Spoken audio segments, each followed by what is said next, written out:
All right, you guys all good? All right, it's 6:33. We're gonna call this to order and get going. Nice to see everyone back for a change. It's been a little hiatus. Yeah, so we'll talk quick. All right, public comment. I believe all you folks are here as appointments and not under public comment, so that's great. We don't have any appointments, so we move right into statutory business. The wetlands permit review for the town of Merrimack. Don, I believe you're up.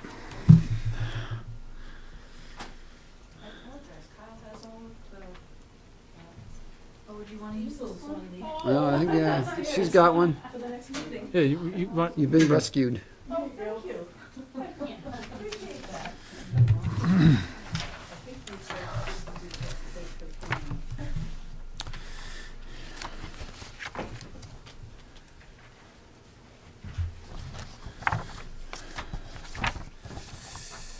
So as you know, we have been working on replacement of the Bedford, the Bedford Road Bridge. And we are starting the permitting process, and we're beginning with the wetlands application, shoreland application. I believe you have a full copy of all of that. A brief overview of what the project is to replace Bedford Road Bridge over Badboosic Brook. Existing, there's a 21-foot corrugated metal pipe, and it's an arch bridge, and it's underneath all of that, all of the grading there. And they're going to replace it with a 90-foot span bridge. And if you look just to the north in that green blob, which is one of the impact areas, there's a Dara Bridge, and it's been determined that hydraulically that needs to come out. And this is, DES has approved this with the side slopes, you know, in general as we've been going through the process. So we've been talking to DES and DOT and everybody before we've come up with this solution. And this was the best alternative that we've come up with, and it's acceptable to everybody.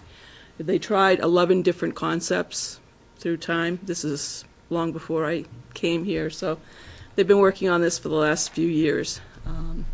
And they tried to do some overflows in different spots, tried to actually move the bridge down further. DES did not want anything to do with that, so they want to leave it right where it's at, which is what we're doing, and just make the span so it's hydraulically feasible to get in. The impacts on this are very minor. There's 5,700 square feet of total impact. Most of that is temporary, and I believe there's only 1,500, a little over 1,500 square feet of permanent impact when we're all done. So that's what the proposal is. So we're here because we did submit the application to DES at this point, and they're looking for your input. The removal of the Dara Bridge, is that just going to get picked up and remove the footings and everything just coming out?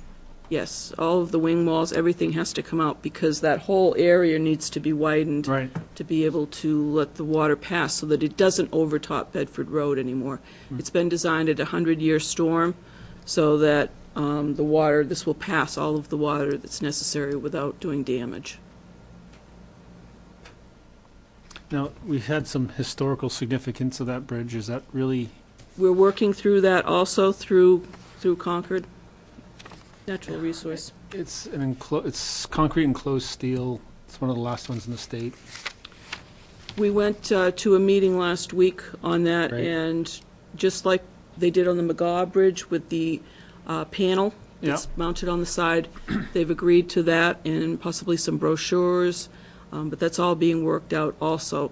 Everybody understands that the bridge needs to come out in order to be able to have hydraulic capacity. Yeah. It doesn't make sense to leave it there. No. And spend all that money to rebuild the bridge. No. You did it the first time. The second time, too. Third time's a charm. So in the build phase, when they're when they're actually thanks when they're actually building the new 90-foot bridge, it's going to go to a one-lane road. Are they going to go over the Dara Bridge? Are they going to use No. that as temporary? No, they will not. They'll use that area as temporary, but that bridge will have to come out, and they have to put a temporary bridge in because it's unsafe. Okay. It cannot take vehicular traffic at this Okay. point. So there'll be lights at both ends, and they'll alternate back and forth. There'll be a wait time at each, small wait time at each end, and they'll be able to travel. So step one will be Dara Bridge comes out. Step two, other bridge comes out after the temporary road's put Yes. in. Okay. And I believe that's all outlined within your permit that you have.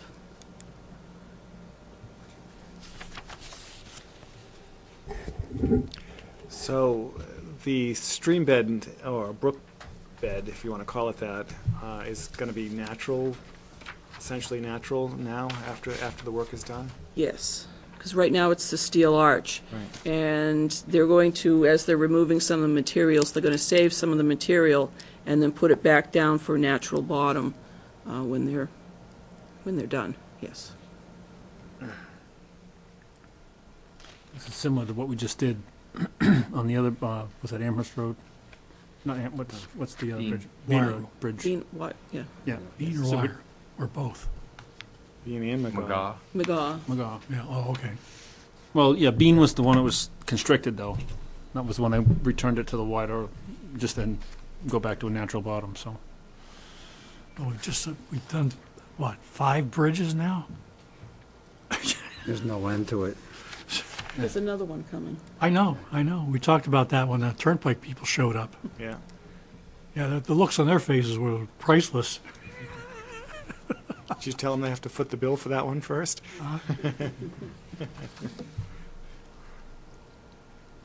So I'm sure you'll follow BMPs for invasives and all that stuff?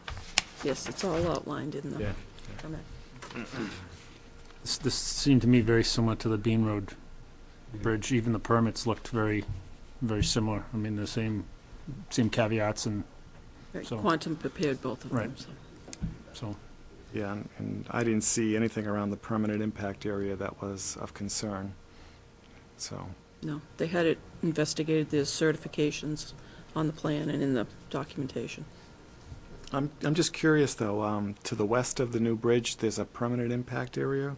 What's that all about? I believe that has to do with the retaining wall, that they're putting a new retaining wall, Okay. and that will be impacted because I believe the wetlands go up Yeah. towards the road in that spot, so it impacts a small finger of it, if you will. And that'll be sidewalk too, On the north side, yes. Yeah. And we talked the other day about putting the interpretive panel along the sidewalk so that you'll be able to look down and see over where the Dara Bridge was. Oh, okay. Hologram. It's a hologram. Don't suggest it. Don't even joke about it. Over by where the Dara Bridge is, there's a tree removal plan. I couldn't tell. There's one very, very large tree that looks to be holding entire bank. And the trees that are planned to be removed are a little north of the Dara Bridge. I'm wondering if that's one of the trees that they're planning on removing. I can't answer that. It looks like the only thing that's stabilizing that bank. You on page 11, Matt? Yeah. 10 and 11. Yeah, but I've been to many meetings on this in the last few weeks, and the trees never came up, so I don't know. I'm coming into this almost, through most of this process has already happened before I arrived here, so. It's very, 11 of 13 just says trees to be removed. Okay. I don't have the full copy with me. So. I don't think you'll get the width that they're looking for without taking them out. Yeah, because the bridge actually constricted that waterway, so to return to the actual footprint, they're probably gonna have to take out, This is north. This is before you get to the bridge. right, you're getting your, so the school's over by the school. Here. And the bridge is, Yeah, Downstream. going back towards the school. but this, there's one like monster oak, and it looks to be the only thing that's stabilizing that bank. Can you show me which tree you're concerned about? Do you know which one it is? I Roughly? I know which one looking at it from Okay. the Dara Bridge, standing on the Dara Bridge, but this, I think They- she means on here. Yes. yeah, I Doesn't have Just that. so I can. oh, yeah. I just want to see. So- The picture up there actually shows them better, I think. Yeah, so Which here's one? where it says Trees, trees to be right, removed, yeah. right in here. Mhm. There's one tree, most of the trees are like this, and then there's one tree that's, like this If around. if it's above where we're working, then no, it will not be removed. You'll see it Mhm. when you're there. It's You need to go get a bigger saw. remarkable, and it's holding the whole bank. If it's outside the right of way, then I do not believe that it will come down, but I can't say That definitively. always hasn't happened. Yeah. And we only have the courthouse project to remember, where they took down too many trees, and several of them were on the private property behind the town hall. After they had explicitly met with the cutter and told him what stayed and what went. The property owner did.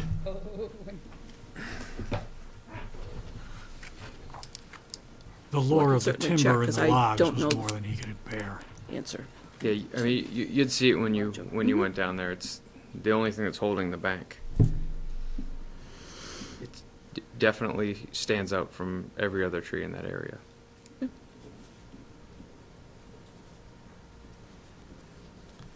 In all my discussions, we haven't discussed trees, so I don't know. That's why we're here. Yeah, that's right. Bunch of tree huggers. Yeah. How many of Yes, us for you. have to go out and hug it to stop it? They asked for our comments. That's right. We'll chain ourselves to the tree. That's a big one. You'll be hugging and chalking for a while on that one. I love tree shirt. All right, I didn't have anything else. I don't know if anyone's got any other questions. This was, again, I thought this was pretty straightforward and looks very similar to me to the one we saw at Bean Road, so. So to DES, I think. Yeah, I mean, there's, on the proposal, there's just a place for us to sign that we don't have any comments. It's not an expedite. Yeah. Okay, they asked us, maybe it's the other one they asked us to sign. I can look, yeah, we can email, because I'm gonna do that anyway, so. Yeah. Yeah. Oh, yeah, right there.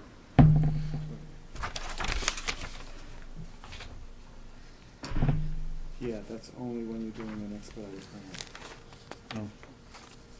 And we waive our right to intervene. We've already taken our right to intervene, and that's why they're here.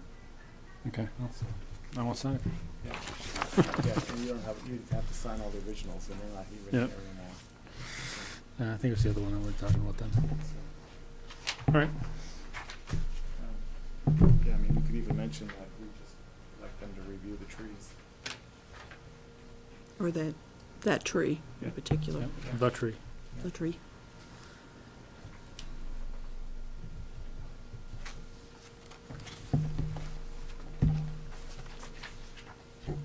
Just out of curiosity, because it's on the National Registry, do they do something with the bridge or do they just scrap it? They'll end up just removing it, And scrapping it then? basically. Okay. So it's not like there's some bridge museum that it goes off to? No, and I'm not sure how it's going to come out, given its Oh, age. yeah. sometimes you can pick them up and move them. Yeah. And they had thought of that, but it's, they determined that that wasn't going to be the way to go. Okay. Thanks. Do you know why they think it's historically significant? Just because it's the last one? I believe so. We're one of the last ones. I think there's 3 in total. Or there were 3 in total. And for that reason, it's historically significant. That's what Quantum said at the public hearing. Yes, the determination got made by, Was it that or that it was a suicide bridge? Was it? but I understand it's about, Oh, yeah, it's pretty narrow. Oh, yeah. That was always a challenge to drive across when It's only like- I was much younger. Oh, yeah. I understand it's about 10 feet lower than the 100-year floodplain, so Yeah. it's a little hard to go over it. Well, Well, I was such a young lad that I would actually stand on the bridge and fish while the cars were trying to figure out how they were going to get to the at the same time. wow. Because we didn't care. We were invincible. When you're 13 years old, you Right, right. Model A's are a lot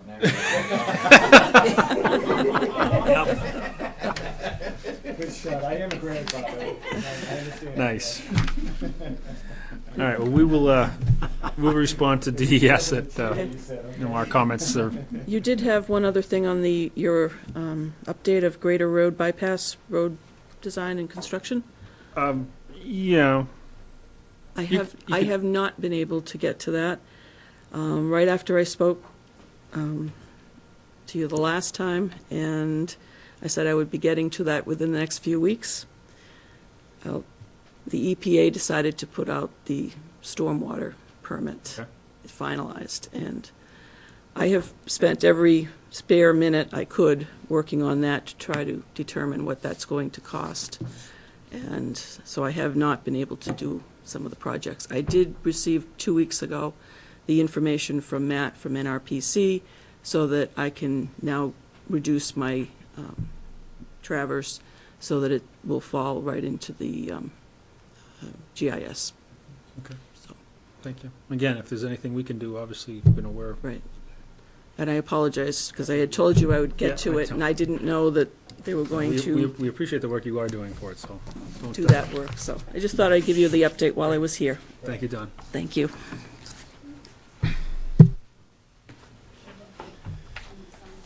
How did you sign that?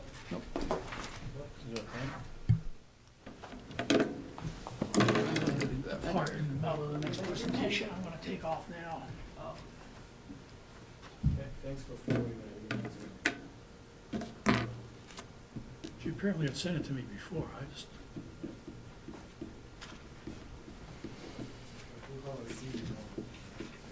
no, it was, I probably got that, what, a week or 2 before Christmas?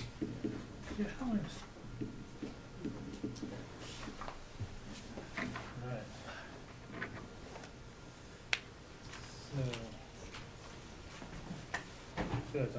Yeah, Night. actually, if I recall, I think I thought she'd already sent it to you. And so did she.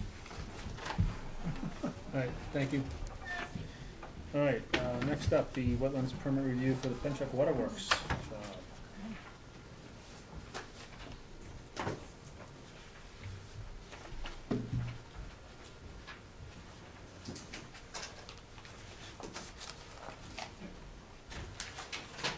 Big one.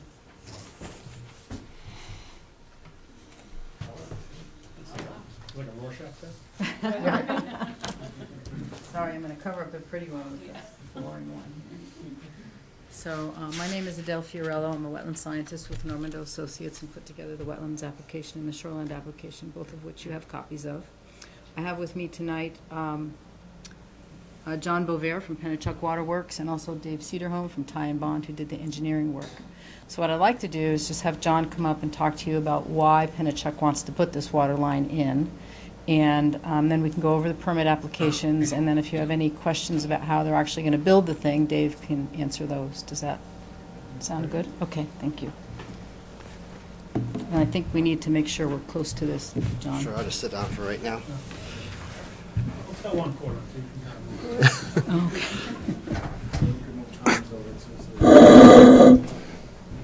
All right. We could just ask you all to sign in, though, that would be, Okay. should we get everyone's spelling? Sure. My X on it. There we go.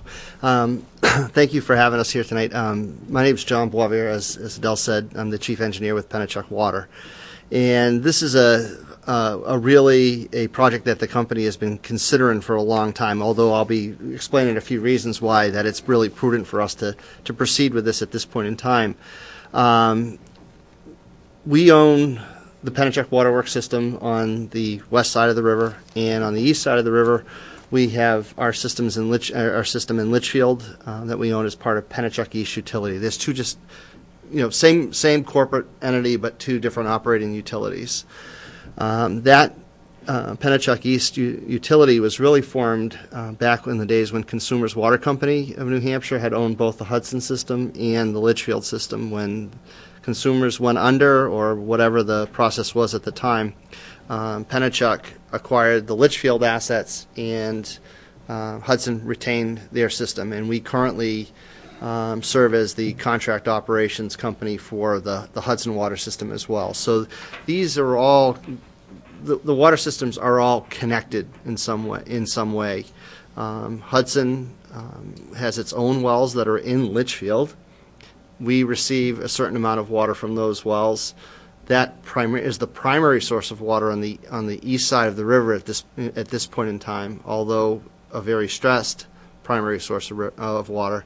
And then there's an interconnection that Hudson constructed on the Route 111 bridge, which we call Taylor Falls, that feeds water in from about May all the way into October to meet the demands that go up that the wells can't achieve on that side. And eventually that water makes it in and feeds our Litchfield system as well. So we're really relying on one single pipe hung from a bridge to feed a large population, to make up that difference.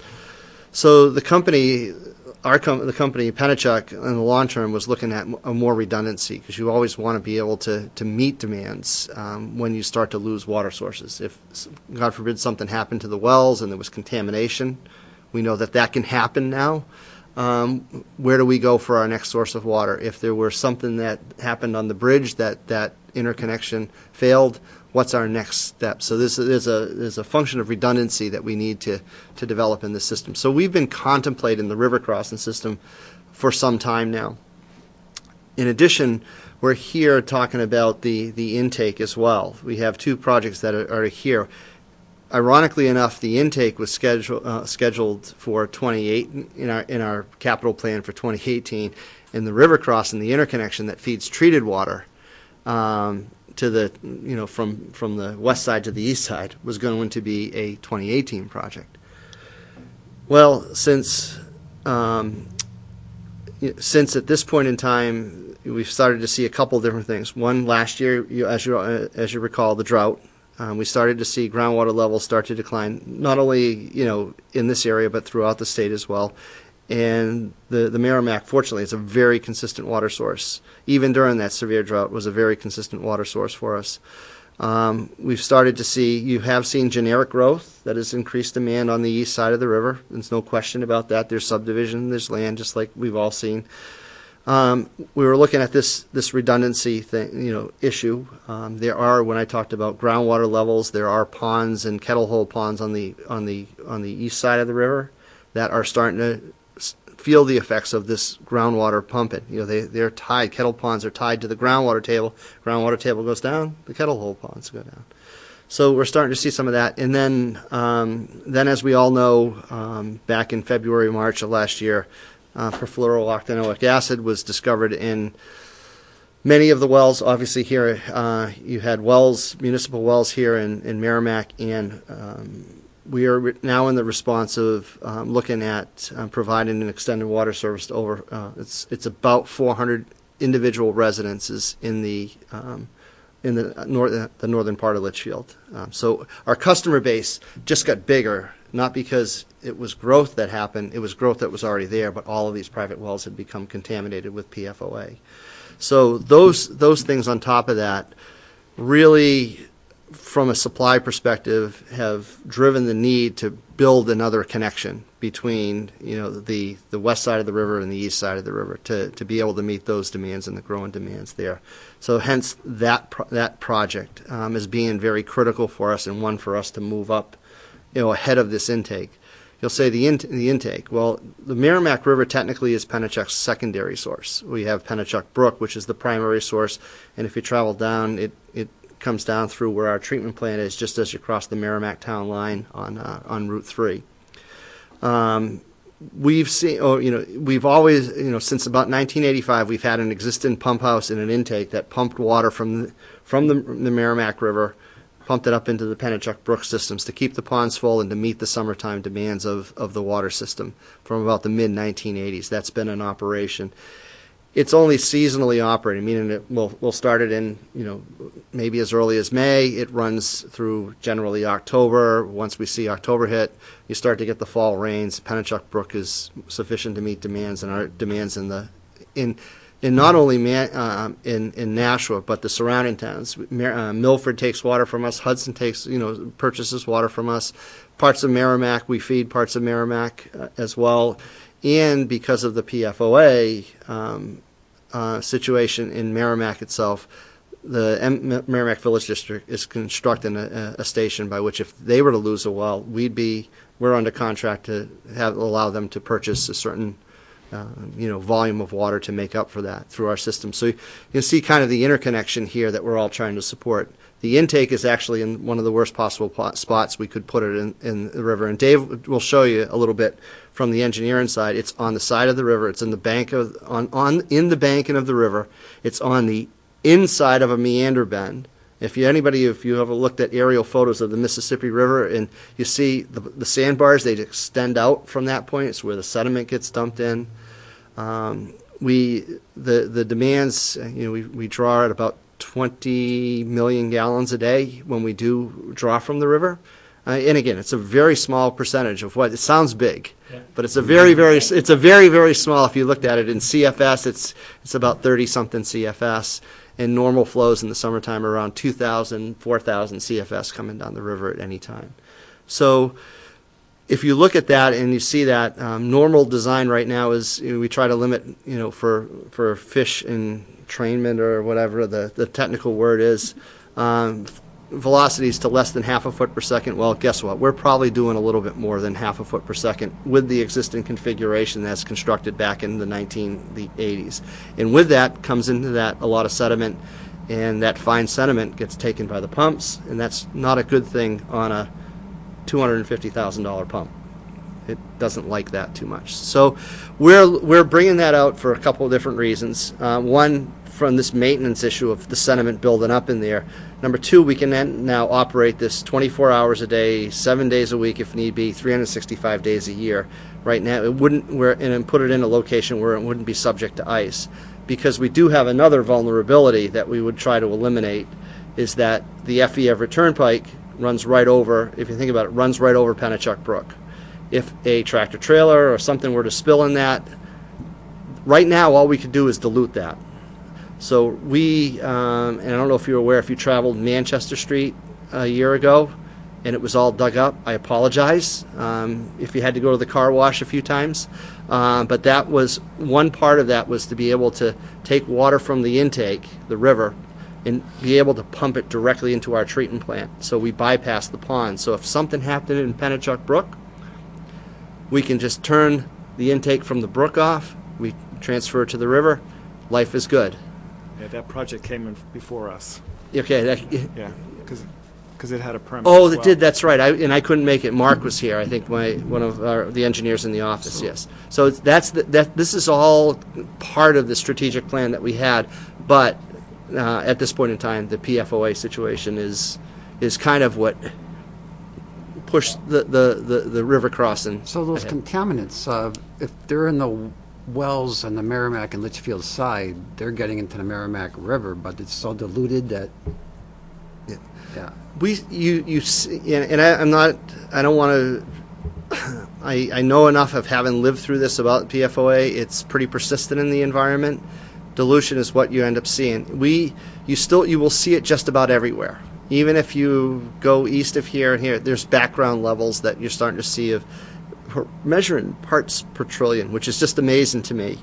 That it's so small. A part per trillion just is a little over. The way I looked at it was, in a stat I saw, was a little bit over half a gallon dumped into Lake Winnipesaukee. So half a gallon and dumped into would create a part per trillion. So we do see it in the Merrimack River. We do see it we see it in Pennachuck Brook, but it's at levels that are, the single digits. They're the two. They're right at the almost detection limits of this methodology that we're seeing it. But we also see it elsewhere too. In the state, in DES is sampling, and they're just finding it everywhere because it's in all the products that we have. It's, from what I've been told, it's in Gore-Tex and rugs and everything else. So you will see it in private You bring up a good homes. point, too, that a lot of people don't understand, is the detection methodologies now have gotten to the point where they can actually detect it down at that level. Right. Where, 15 years ago they couldn't. So we don't know how long it's been at levels that, we thought it was clear. Well, no, it's just we couldn't detect down to that level, so. Right. Yeah, because we always had sample for it, but Right. the methodology got us to, I think it was like 40 parts per trillion to some degree. And so, hey, great, we don't have it. Then all of a sudden the methodology's changed, and now, zero is not zero anymore. Right. It's zero is whatever the detection limit can get you to right now. So that's kind of the overall picture of why we're doing this. It's designed to meet the foreseeable demand from the Litchfield system, and to be a backup. So if we lost that interconnection to Hudson, that we can move water through and around. Because once it gets to the Litchfield and Hudson systems are kind of very. They were really built as the same system. It's just that once you cross a certain point, we own it, and the other side is Hudson. Simple fact. So. Okay, thank you, John. Thank you. So what we first did when we started this project is we met with pretty much every state bureau, agency, program, department that would have a say in this project. So we met with wetlands, shoreland, alteration of terrain, water quality, and tried to get their input early in the process. And at this point, they haven't seen anything that they would have a problem with. I did get a letter today saying we're administratively complete. I brought a copy for you if you haven't gotten yours yet, but it's addressed to the municipal clerk. So we have a file number, 2017000386. So I can leave that with you if you'd like. If you wouldn't mind, that would be great. Okay. And I also was going to leave with you a copy of the letter that we sent to the local River Advisory Committee. No, is that the one we have? We have that one, yeah. We have seen this. Yes, I Yeah, emailed okay. that to you, yes. Yep. Thank you. So just to get oriented to the plan, this is the Merrimack side, this is the Litchfield side, the town line goes down the middle of the river. When we put together the applications, we put it together as a total project so that everybody could see what was going on from where we're going from point A to point B. It didn't make sense to just show you what was going on in Merrimack and leave a pipe hanging in the middle of the river. So we basically mirrored the applications, but for the impacts that were going to be within each town. So this map is color-coded to show you where the shoreland jurisdiction starts and ends, and where the Wetlands Bureau jurisdiction starts and ends, and which impacts are temporary and which impacts are permanent. And so we went out to the sites, we did a wetland delineation. There are no wetlands in the riverbank or above the river itself. If you're familiar with the area, the banks are very steep. So you basically go down the bank and you're in the river. So there's really no wetland fringe along that river interface. So the only delineation boundary we have out there is top of bank, ordinary high water, which is the reference line for shoreland. And that's the yellow line. The surveyor is actually located edge of water, which that happened to be the day they were out there, but that's not a regulatory reference line. So the yellow line is the top of bank, ordinary high water mark, and that's where the shoreland zone starts. Everything below that yellow line is where the Wetlands Bureau jurisdiction is. As John had mentioned on the Merrimack side, the intake is located here currently. It's problematic, it's an old design, and so we're proposing to pull the intake out into a deeper portion of the river away from that sedimentary environment, so that they can get better water quality and reduce the intake flows, which is better for fish. They don't get sucked in at these intake rates that they're proposing. I just want to make sure, we haven't really had experience of fish getting there, but you look at the velocities that are in the channel, they're moving sediments and stuff, so and we don't typically operate in a year where there's a lot of fish moving. If you think about it, May, June, when we fire it up and we turn it off, so it's not like we've seen this and we've experienced it, but it's moving sediment and it wouldn't obviously meet the criteria right now for less than half a foot per second, so. Yeah, and while we're on the topic of fish, one thing that we are committed to is doing the work during the time frame when the anadromous fish are not in the river doing their thing. So the federal agencies wanted to make sure that that was the case. So anyway, new intake location. The orange area is actually temporary. That's the cofferdam for them to actually put in the intake. Once that cofferdam comes out, really the only thing you'll have is the intake structure itself. It'll be below the surface of the water, so it won't be a visual aesthetic issue. Was that below a level of like boat traffic and all that? Yeah, and Dave, Yeah, and I I you can get the- into that one, so. yeah, he can show That's you a the gal's pretty time. picture with the depths. So essentially, in the town of Merrimack, we have directional drilling until it breaks out at a certain elevation here. So this will all be underground, and then the yellow area across the river is going to be laid on the bottom of the river with anchors laying over the pipe. And then again, directional drill to come up to the other side, and then trench install on this side.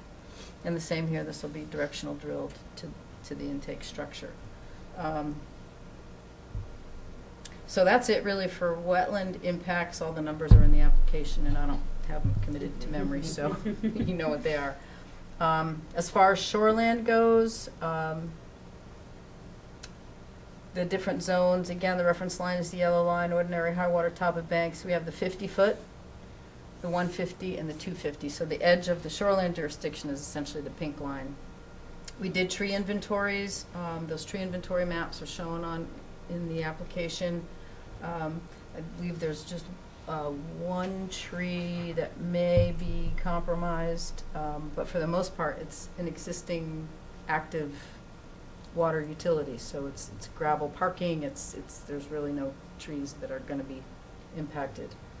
So from a shoreland perspective, most of our impacts are temporary. We have, the gravel access road, staging area for the trench for the HDD, and the caisson for the installation of the pipe, and that's really what we have for shoreland on the Merrimack side.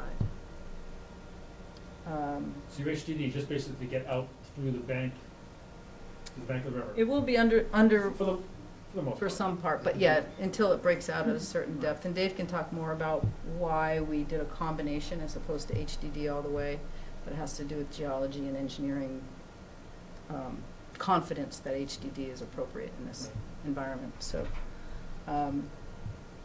as you know, because the Merrimack River is a designated river, we are communicating with the local advisory committee. They've made some comments. We've responded to them. We're going to meet with them on February 23rd. And as we continue discussions with them, as we respond to any more comments they have, we'll keep you updated and send you our responses in writing. So I think that's really all I have from the permit side. So what's the plan for the existing structure? The existing intake? Well, right now, our plan is, it's integral. There's two pipelines that run from the river into the station. So it pretty much is integral to the building and construction. And if you look at where it is, ultimately we're just going to close the gate and leave it, and probably board off or close off the end.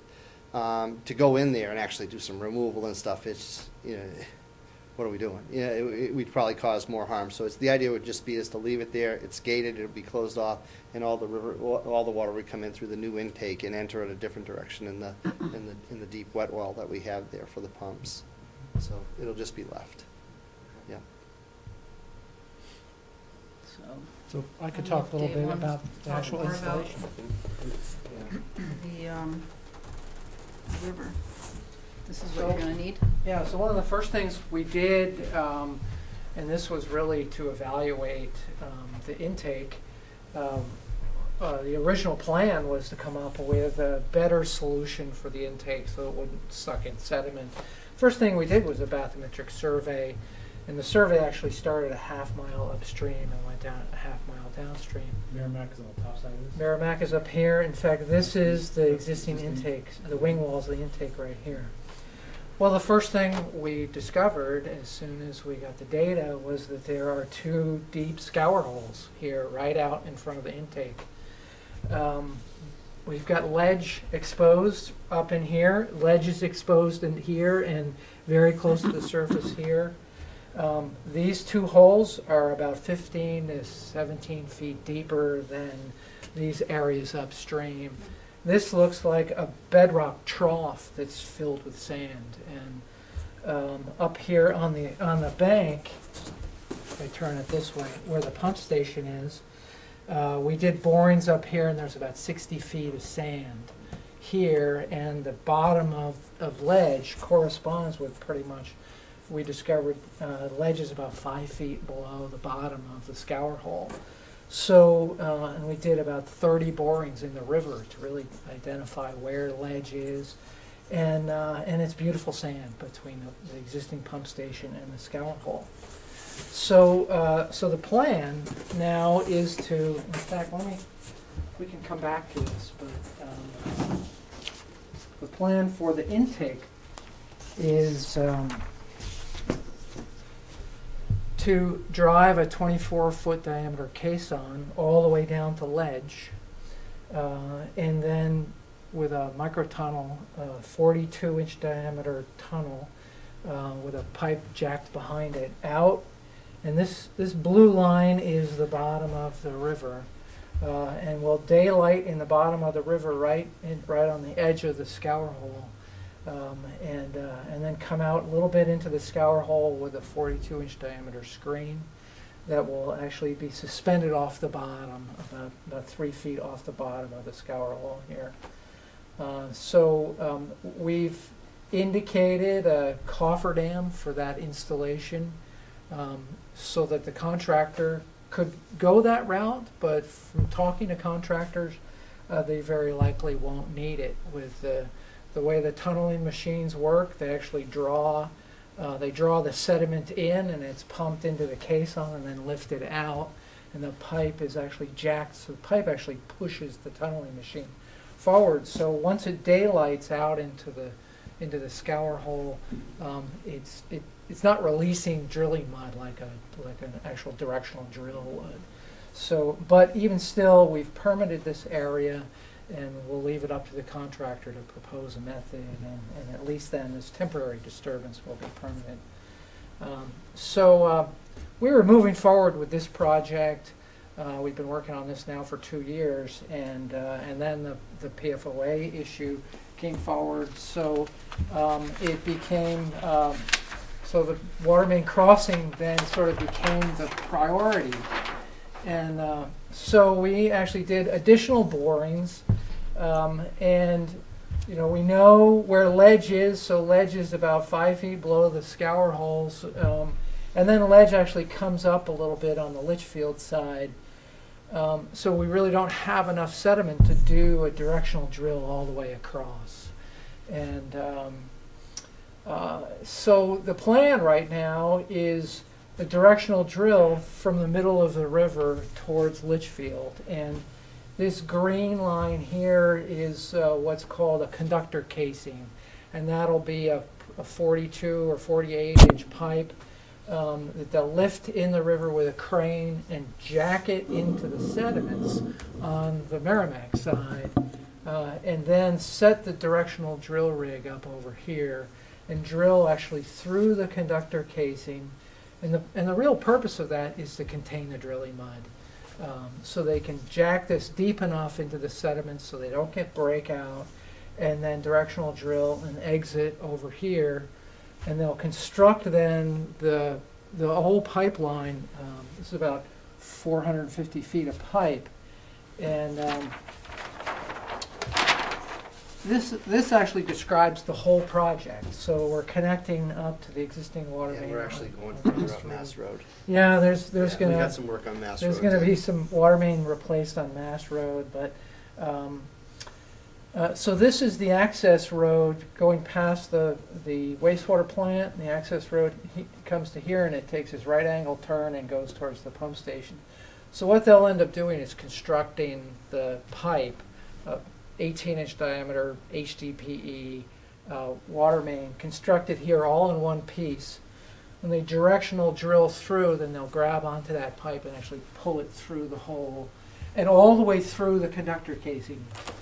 And then they will pump out all the drilling mud, so they've got clean water inside the conductor casing, and then pull the conductor casing out, leaving the pipe, and they'll be anchoring the pipe with articulated concrete mats as they extract that pipe. And then the pipe will lay on the river anchored under these concrete mats. And over here on the Litchfield side, we've actually incorporated a cofferdam. So they will actually excavate a trench here and come up the bank on the Litchfield side and daylight over here, backfill inside the trench, so all the turbidity is actually contained inside the cofferdam, and then we can connect up and carry it on the rest of the way over. This is a fish hatchery, an old salmon hatchery in Litchfield. So we'll be taking turning north around the old fish hatchery and then coming cross country over here to connect up to existing water main on 3A. So it's been a real technical challenge, but we're excited to move forward with the water main project this summer and then the intake project in 2018. So we actually, when we went to ES last fall to propose the whole project, we were thinking that we would permit the two separately, and they felt, they're interrelated, they're pretty much all on the same site. It made sense to permit the two projects at once, even though they'll be constructed on different years. So it made sense to do one set of permit applications rather than do it separately.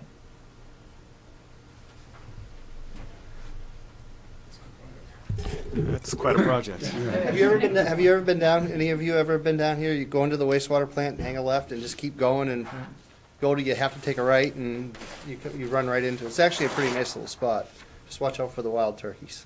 So one thing I wanted to mention, though, to answer the question, very minimum, there will be 10 feet of water above the intake, and actually, we've got records that the water level has dropped, and I think maybe it was when they were doing work on the dam in Lowell, and water level has dropped down to 87 elevation. And at 87, we have 10 feet of water over the pipe, but most of the time there'll be 15 feet of water over the pipe. So plenty deep. It was really quite fortuitous to discover this, the big scour hole. We were sort of all jumping and cheering when we realized. I didn't believe we had a company called Substructure. They're a commercial diving, but they also do these Bob Ballard type surveys. And when I've known the owner for a while, and he says, "John, I go, how deep is it?" He goes, "Oh, it's about 25 feet out there." I go, "Tom, come on." Says, "No, I'm not lying. Tom, please, don't do that." The resolution is just amazing. I mean, these are boulders and trees, and actually you can zoom in on it's essentially an image with a 3-inch pixel. And if you look real carefully, you can actually see the shape of exposed ledge here and down here. It's really quite amazing. And these are, you can see these are actually dunes that it picked up over here. So this is a big sand depositional environment, and you can see a big eddy here that happens right in front of the old, the existing intake. We're not in the sand business, we're in the water business. So they couldn't have picked a worse place to put a riverbank intake, but really couldn't have picked a better place to put a deep water intake here. So it's pretty exciting. Pump maintenance must be, What's that? your pump maintenance must be unbelievable. Well, it's kind of like, let's get through it, everything's fine, but yeah, there's going to be some it's fine enough that we know that we've probably done some damage. What happens, it's not necessarily the impellers that were really hurting, but it's all they have these packing that prevents the water from coming out through where the pump. That's what's really starting to. You go down there, the guys fix it one day, and they go down 2 days later, and the water's just all spraying all over the pump house again. So yeah. And then some days they've actually had to get in. If the sediment is heavy, they've had to get down there with shovels and just shovel it out from time to time, just to move it out from the intake, the screens. So do you have like a predicted impact of the crossing, the feeding of that water main that's going under the river? Like, can you tell us more about that? As far as its impact on the river itself. well, I mean, I can let you, it's from our view. We've actually did we have a hydrodynamic model of this. One of the reasons why we got all of this, you see the little velocities and how the velocities change, and was it maybe like adding that little bump's going to be about 2 feet high, maybe? Yeah, about two and a half feet high. Yeah. The portion of the pipe that will be somewhat exposed is right about here. So there will be a little bump right about in here. So the directional drill essentially starts right about there, and then the cofferdam for the trench installation on the Litchfield side is right about here. So right in here, there'll be a little ridge that'll stick up about 2.5 feet. However, it's in 15 feet of water. So we chose this location so it's on the upstream side of the scour hole.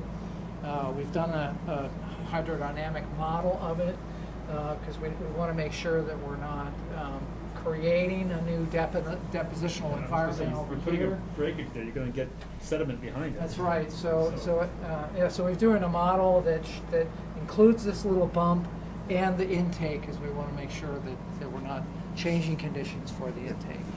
It works out pretty well.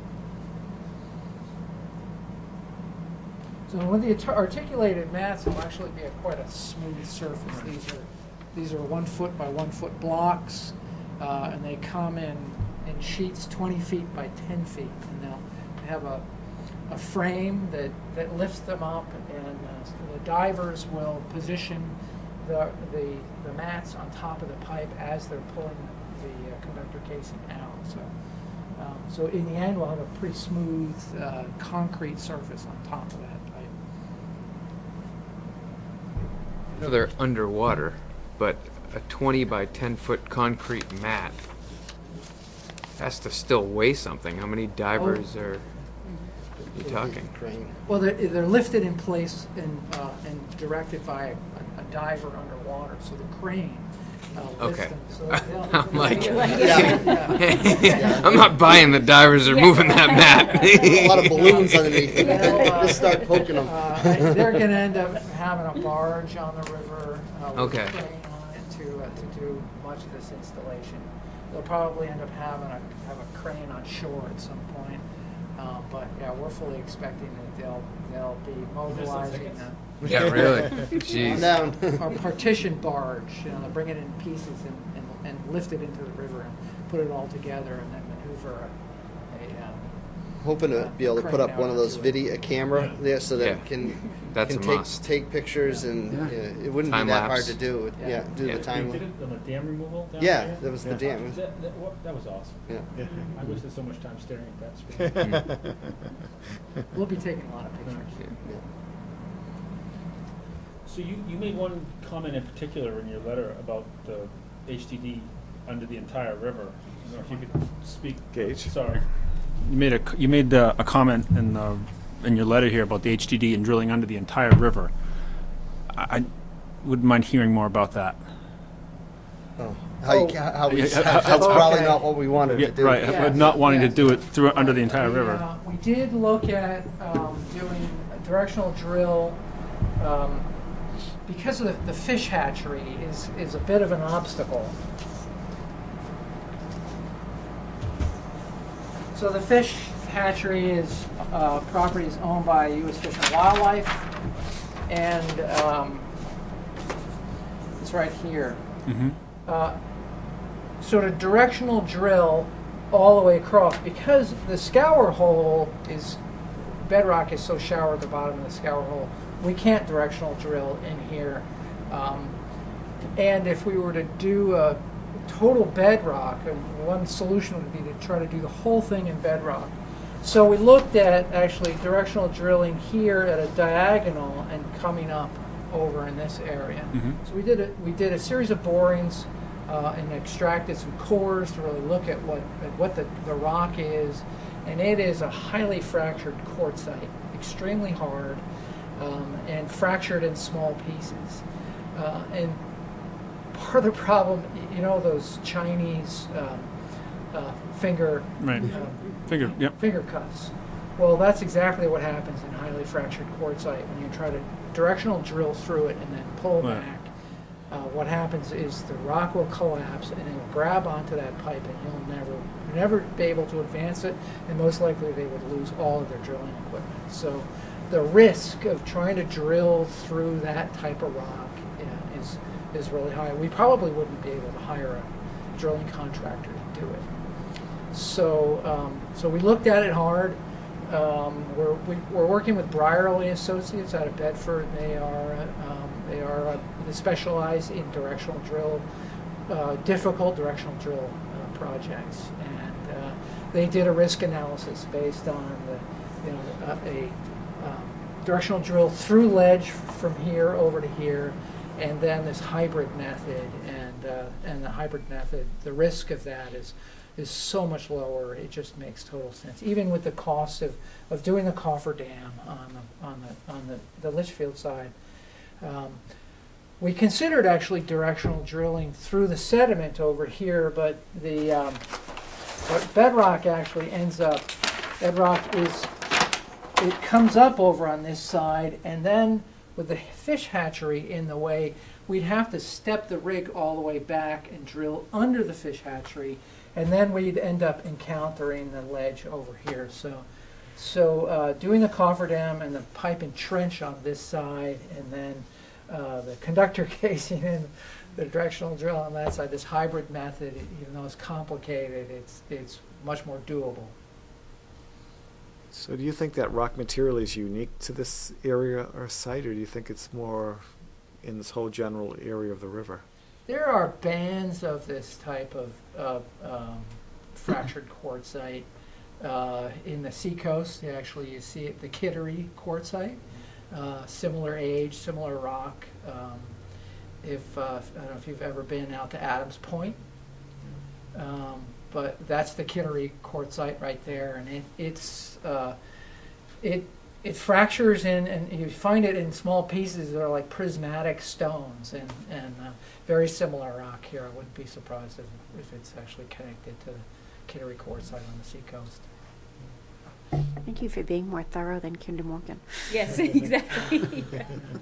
We spent a lot of time looking at these various scenarios, and you know, came back to this hybrid method a couple of times, and ended up settling on it. I was breathing easier when they recommended that. Yeah. It makes sense. If you think about it, if you look at the risk, it makes sense that you apply the appropriate technology where it's applicable to. Yeah, Well- it's still gonna be a challenge. Oh, yeah. Contractors, there aren't gonna be contractors flocking to this project, I think. And, you know, there's a lot of pipe, and so, you know, the contractor's gonna like all the pipe. Yeah. But the river crossing is gonna be a challenge. And you're piping water, you're not piping poisonous gas. Yes. So I feel a lot better about The- this. Yeah, exactly. Clean water. Yes. Might have about 60 or 70 pounds per square inch too. Yeah. Be an expensive Yeah. project. It's, And getting under the railroad tracks, are you yeah, Well, directional we- drilling? jack in a pipe, yeah. Okay. There's a sleeve that goes underneath it, and we're already working and had discussions with the railroad. We already have one for our 30-inch raw water main that comes out of the station. When we say raw water, that's the river water that gets pumped and treated. We're going to go right next to that one, put another one in, and then run the potable water through that one. So, and that's actually pretty convenient.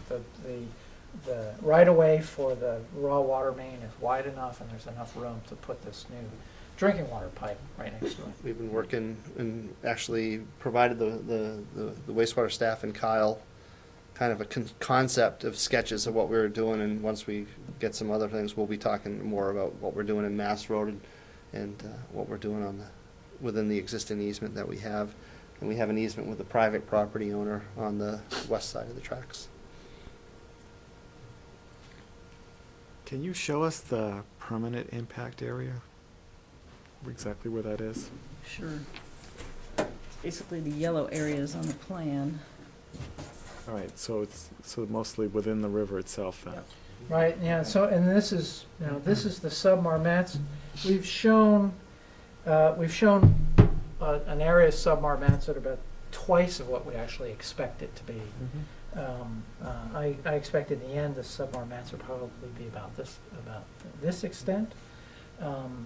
They may need to put sub-marmets on top of a portion of that pipe to keep the ground pressure high to prevent breakout. And over on this side, the fish hatchery, actually, their intake, in fact, you can see it on the, we found it on the bathymetric survey. The fish hatchery has an intake in the river right here, and it came up this embankment. And so this embankment actually has been torn apart once already, and it currently has a gabion mattress across the whole embankment. And an access road that goes down to it, and a nice landing there. So we're going to be able to take advantage of an access road, and we'll be rebuilding a portion of that gabion mattress that. So the permanent impact, though, that Yeah. you see there is basically a reconstruction of Yes, this what is area there. here is Yeah. reconstructing a portion of that gabion mattress.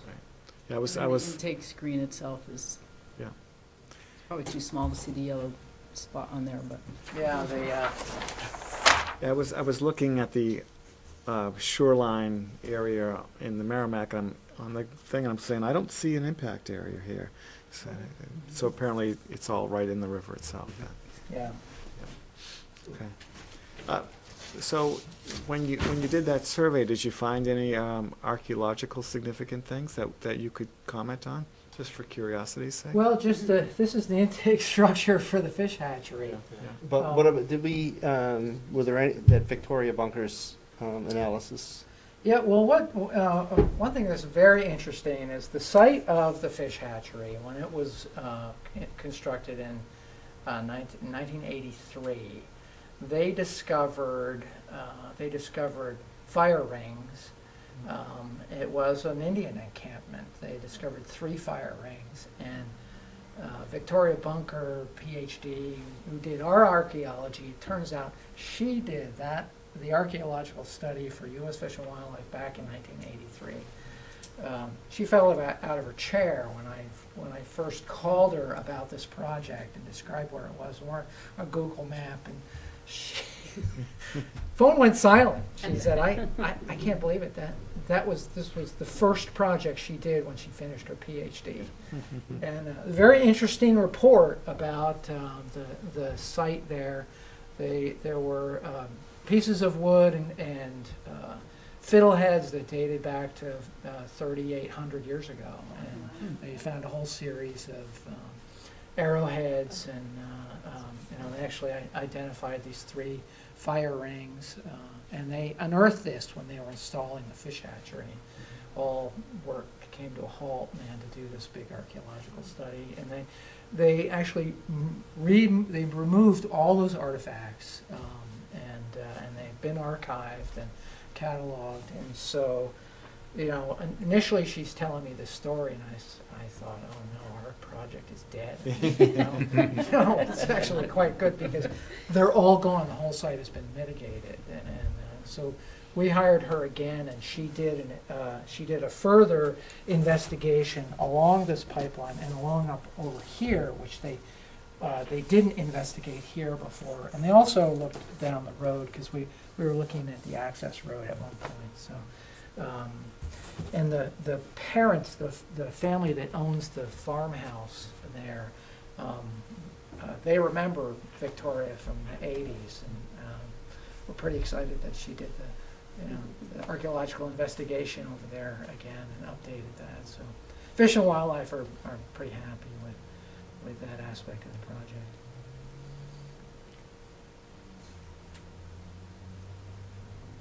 Wow.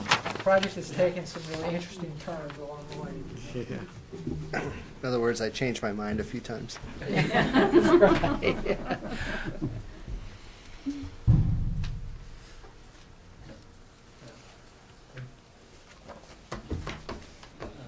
There's any questions? I was just amazed by the scope of this whole thing. That's huge. It's about 4,500 feet of pipe, all told. Yeah.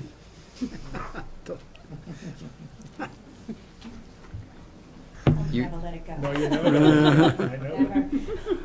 You introduced a new species here when you, so we all know there's bald eagle in the river and Blanding's turtles in the sandy areas, which, you're talking about how much sand you hear, but the northern leopard frog. Who found that?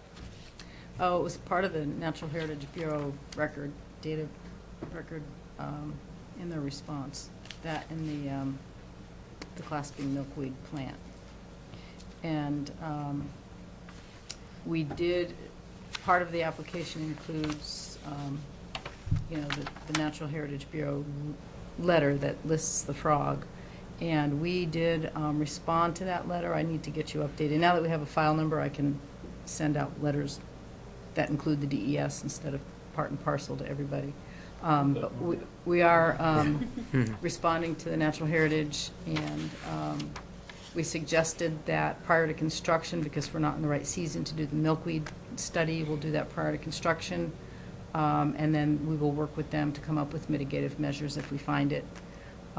We showed them about the habitat of the frogs and the turtles and the work that we're doing. Their habitat's not there, so we should be clear for those species. We're not cutting any trees, so the eagles aren't a concern of theirs. We did anticipate the mussels, and so we did do a mussel survey, and Fish and Game requested that we be careful, because what we did find, we didn't find the rare species, but we found invasive species of mussels in there, and so they asked us to be careful about spreading the invasive species, cleaning equipment, not taking them out of the area. So we'll be having some follow-up on that. Bury them. So, so I think as far as rare species go, we have everything covered, with the exception of the milkweed, and we just can't tell about And- that until probably June timeframe when we can go out and do the survey. And the bats? And again, we're not cutting any trees, so bats are not. I'm just wondering about the Concern. banks. If you said the banks Oh. are so steep, I wonder if they're in the banks. Yeah, there's not really. Any rock outcroppings or anything? Yeah, No. not really. Well, Not in really. that portion of the bank that we're cutting through, there's a gabion mattress there. It's a riprap slope. So I wouldn't expect the bats to be in the Yeah, and riprap. if they would be in there, they'd be in there in the winter, because they'd be hibernating, Hmm. and so we're not going to be doing it in the winter. So, It's a beautiful spot on the river if you've ever been taken. It is. Yeah, we sent our interns out to do GPS surveying up by the where they couldn't get some points, and geez, well, it took you 3 or 4 days. You know, and one of the UNH students, he actually grew up on the Litchfield side of the river, so he knew this part of the river really well. So they were out there doing that. So when all is said and done, once this project is done, if you take your kayak or canoe down the river, is it going to look like you've never been there? I would hope so. Okay, so it's Yeah, just you going would, you would see, ultimately what you would see, there's still 2 buildings there. We're going to utilize one of the buildings as a pump station because we still have to push the water over into Litchfield. So we're going to utilize an existing building that's there. And after 2018, you'll see basically around, it looks like a big manhole that might be sticking up above the ground by a couple feet maybe or whatever it 3 or is. 4 feet. For the caisson, that would be where the new intake comes in. There'll be a pipe that runs from that to the existing station so that we can run water into that and then into the wet well where we grab water from with the pumps and send it up. So you'll see that will be something that you will see different, but then that's on the shore. that's up on the bank. So Okay. you made it. Okay. Yeah, you want nothing in the river. Okay. No. If And it's we'll really, probably need to go to the planning board actually for a site plan review, because that will be a new structure. So you said that the water pipe is going to be in 2017, Mhm. and the new intake is 2018. that's what our plan is right now. Plan. Okay. Yeah. How That's lo- what our board of directors have right. kind of helped me set our schedule. They said through. that's the plan. Yeah. So once you start, like say the water pipe, how long will it take to finish that piece? I'm just curious. They'll actually have a small window. They'll have about 8 weeks to do the in-river work because of the anadromous fish schedule. They need to do it between beginning of July and the end of August, right? Okay. And then so they'll be doing pipe.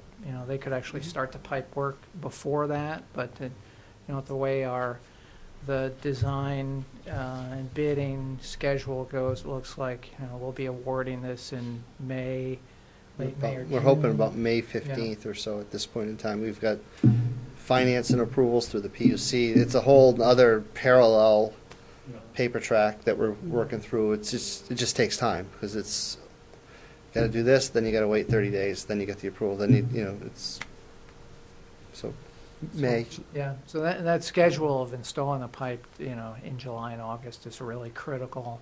And then from that point, they'll be doing all the pipe work to connect up the 2 ends. The intake will be about in the same time. The onshore stuff, the caisson could start earlier, but the in-river work would most likely be in the same Right. time period for the intake as well. July and August. So I'm just curious, the fish that return from the ocean, shad, salmon, eel, some type of eel, River herring. herring. I'm just curious what the Merrimack has going through it, if you knew. Yeah, I know river herring, but Yeah. and probably Wasn't there one other that they mentioned, but probably American eel. yeah. Yeah. There's probably some nice bass and pickerel down there too. Yeah. But I don't think we see. We don't see the stripers or the salmon anymore. Yeah. I grew up on the Connecticut River. There were some big carp on there. 1 pound, big bull heads. Yeah. And fishing in the same bank of the river. It used to be a multicolored river when I was growing up in the 70s. Oh, Way back when. yeah, I bet. Oh, yeah, it was. yeah, you could Textile tell- mills. You could tell what kind of leather they were tanning because of the colors in the river. That and the slaughterhouse in Manchester used to put a lot of red in the river. So, yes. That's how the carp guts are big. Yeah, so the That's why carp the got big. carpets are big, right? We've come a long way. We don't go back. Yeah, we don't want to go back. No. Yeah. That's why we're here. Yeah. I don't have anything else to add or question. So, So we'll let DS know that we've got our questions answered and stuff like that, Great. so. Yeah. We very much appreciate you guys being able to change your schedule too. I know it was, just know it was a little inconvenient for everyone, but appreciate you coming out. Come out in the snow. Yeah, we appreciate it. Yeah. All right, great. Thank you. Thank you, Thank you. guys. Thanks for explaining everything. Interesting. Yeah, reading through this, the scope of this is just. I know. Waterwork is very difficult. I saw it when I saw this.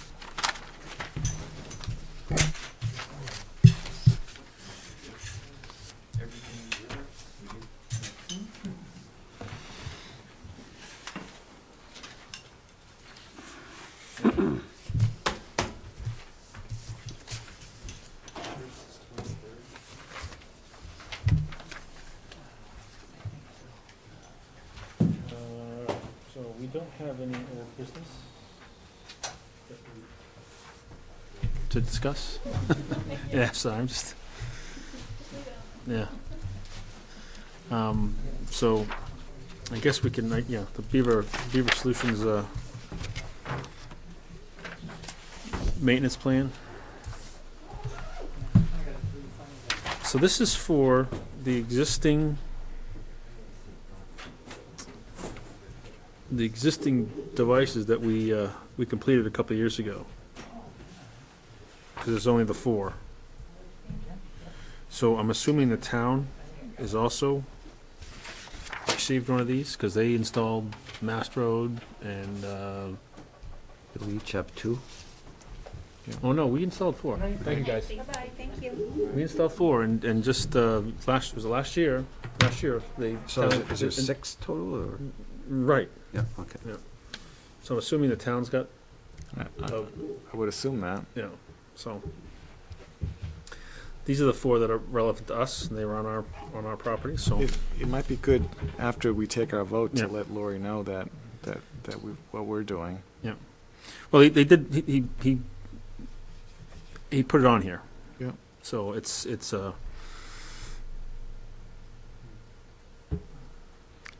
So I'd like to move that we expend $930 to continue the maintenance on our 4 Beaver solution structures Second? from Fund 53.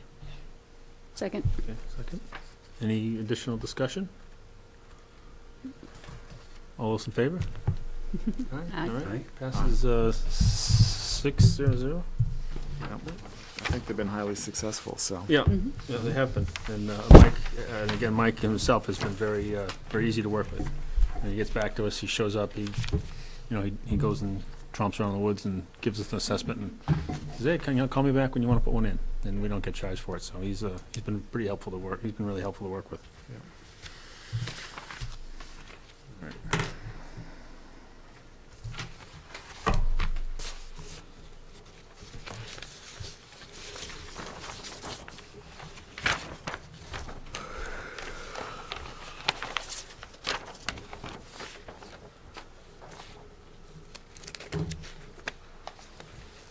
Okay. Continuing on with other business. We did have some maps. You sent out some maps for us to review. I don't know if Yeah. everyone got a chance to look at those, print them out or whatever.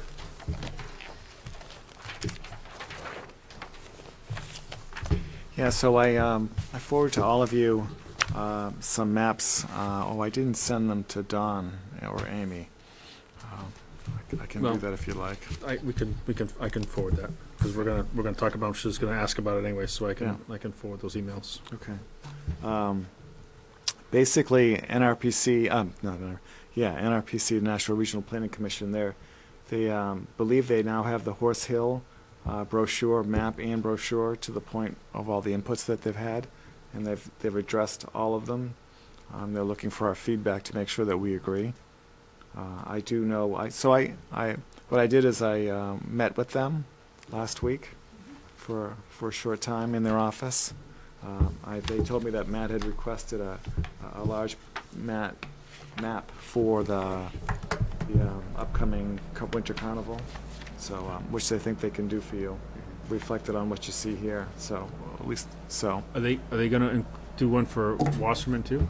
So I know it's a draft, but, Yeah, so they have the draft Wasserman Especially since the carnival's there. right. that they're looking for comments on. The thing is with the Wasserman one, which is I wanted to bring up, if you printed the one that I sent you, I think I only sent you the map, but if you print it in brochure form, they don't have any real verbiage to put into it because we don't have trail descriptions like they do on Horse Hill.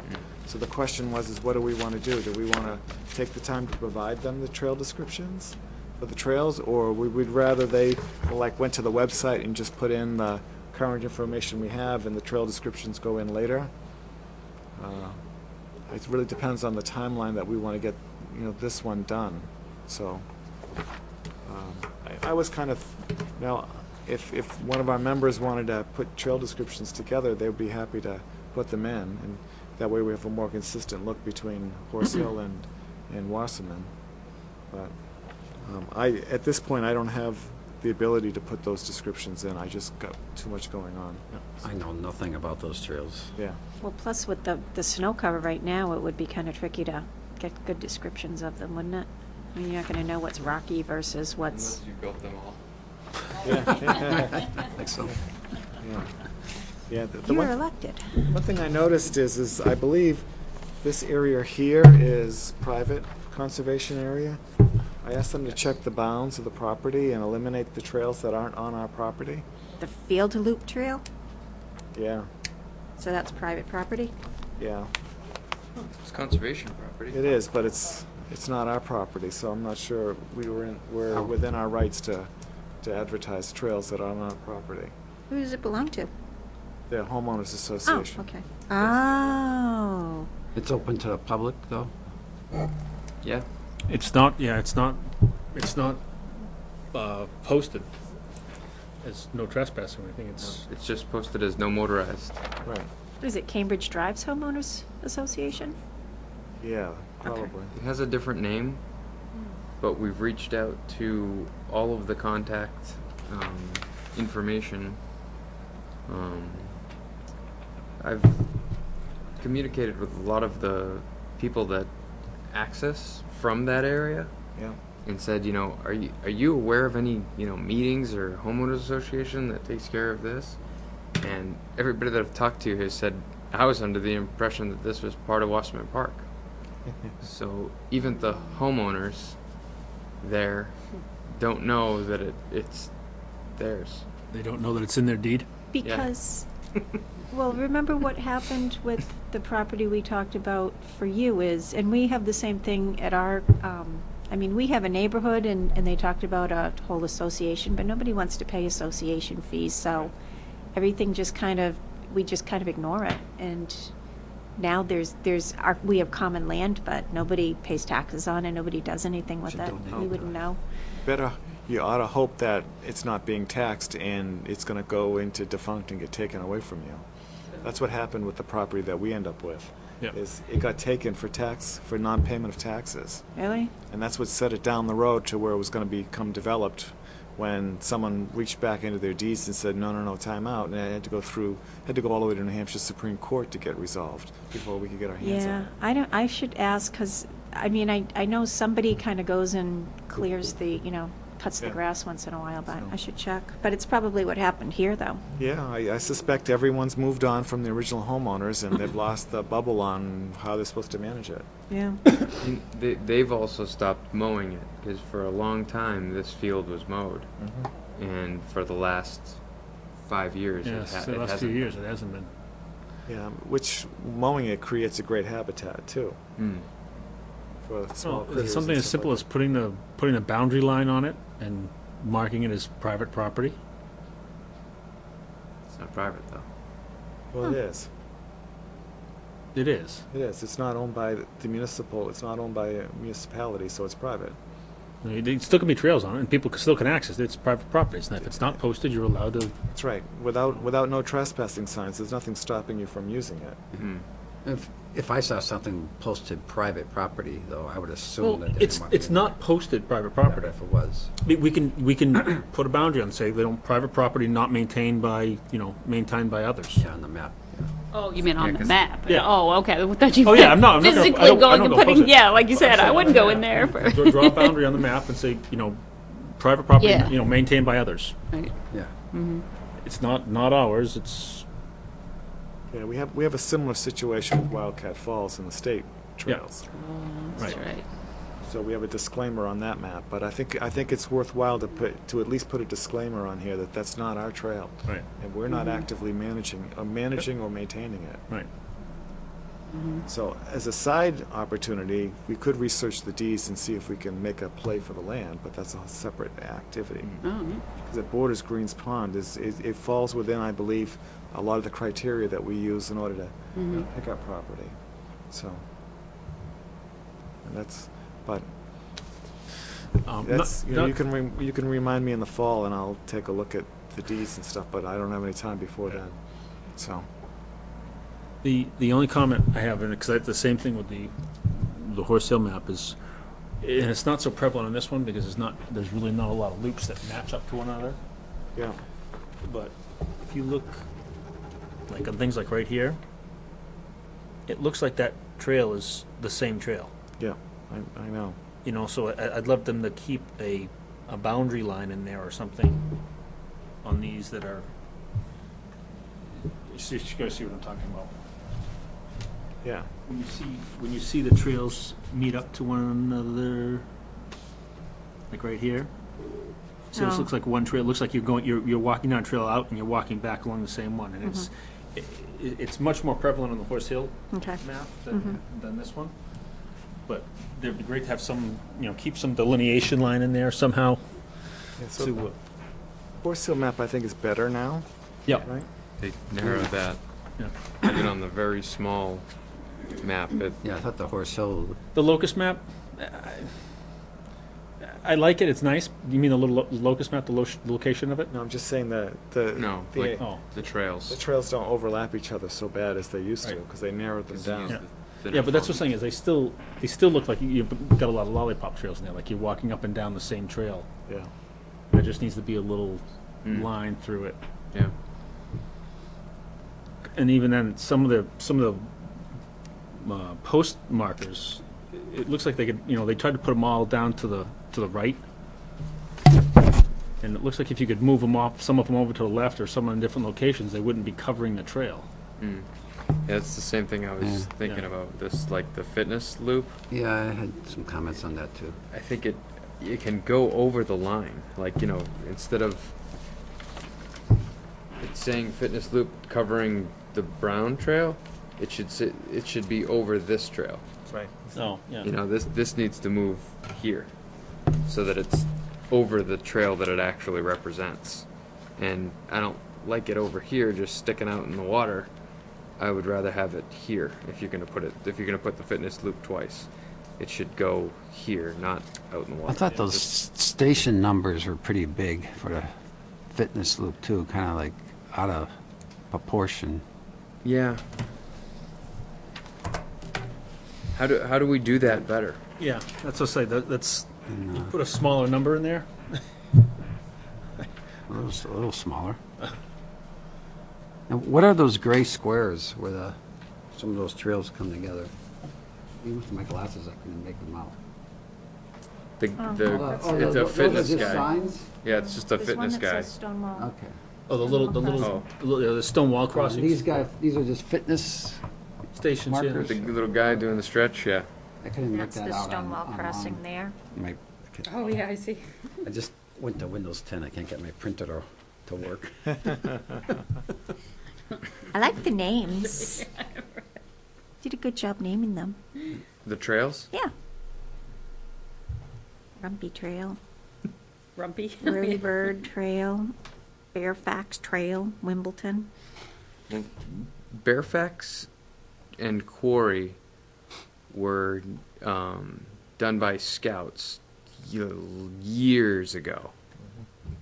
Those trails have been there for a long time. The Wimbledon Trail, the Spine Trail, the Fitness Junkyard. Loop, and the Rumpy Trail have existed for a long time as well. The others were added after we purchased that Greens Pond parcel.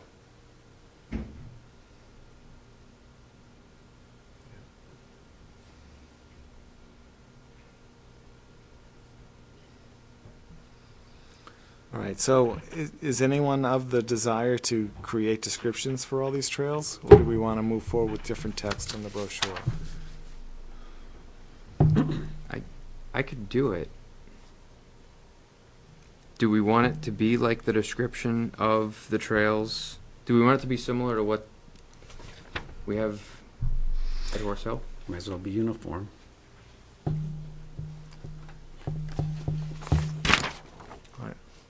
I would think so.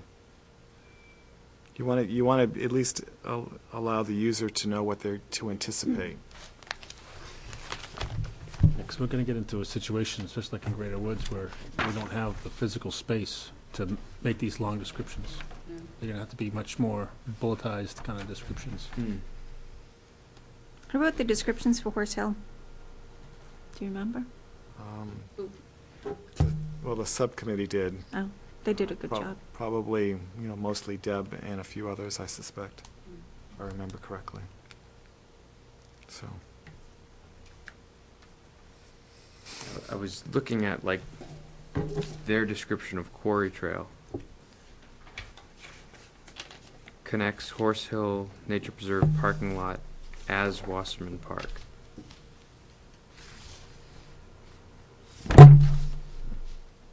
It doesn't, right, yeah. So I was gonna try to do the, I was like, oh, that one's easy. We have, and then I was like, oh, I don't know what that means. You might want to go to the current map and see if the, when it was typed over, that something didn't get lost. In translation? Okay. Right. Yeah. You know what I mean? Yeah, because that would be another change we would need them to, Make on the Horse Hill one. if yeah. it's Right. not accurate. Right. Yeah, well, if not, it still needs to read better. Yeah, right. I mean, they cover on this. It says on the Wasserman Park side, the trail passes granite outcroppings, Yeah. which I mean, you can almost lift that second half. Built the foundations of many homes in the 18th century. So I mean, that's like cut and paste over here on this Yeah. one. Yeah. But that's supposed to be to Wasserman Park. I'll reach out to Matt Kasparius too to see if he has any description of the Fairfax Trail. Maybe there was a scout that built it that we could give credit to. The scout that built the fitness loop, his name's on the signs, so I'll make sure I get that for the description of that fitness loop. All right, I'll create something and send it to you for review. Well, there is a brochure for this, for some of those trails. Remember, I found a piece of it and scanned it and sent it out, but there's actually, Matt Kasparius actually has those old brochures that describe those couple of trails. So you might want to ask him for that brochure. Okay. Or ask Amy. I think Amy downstairs has at least one of them as well. Great. So you could use that as a starting point. So do you want me to let Sarah know that we're going to try and do descriptions? Yeah. Because I think that's what they'd prefer. Okay. So, I plan to go in there next week to get that for Gina and I to yeah. have something.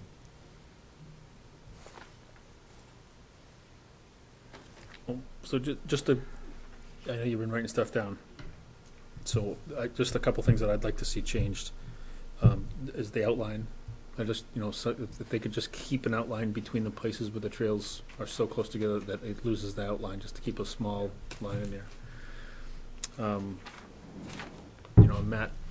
Matt's and my comments are kind of the same. The post, to me, the post markings can be moved to locations. They don't all have to be on down lower right. They can be wherever they fit, so they don't cover up other sections of the trail. And then he's got the same comment kind of with the trail names.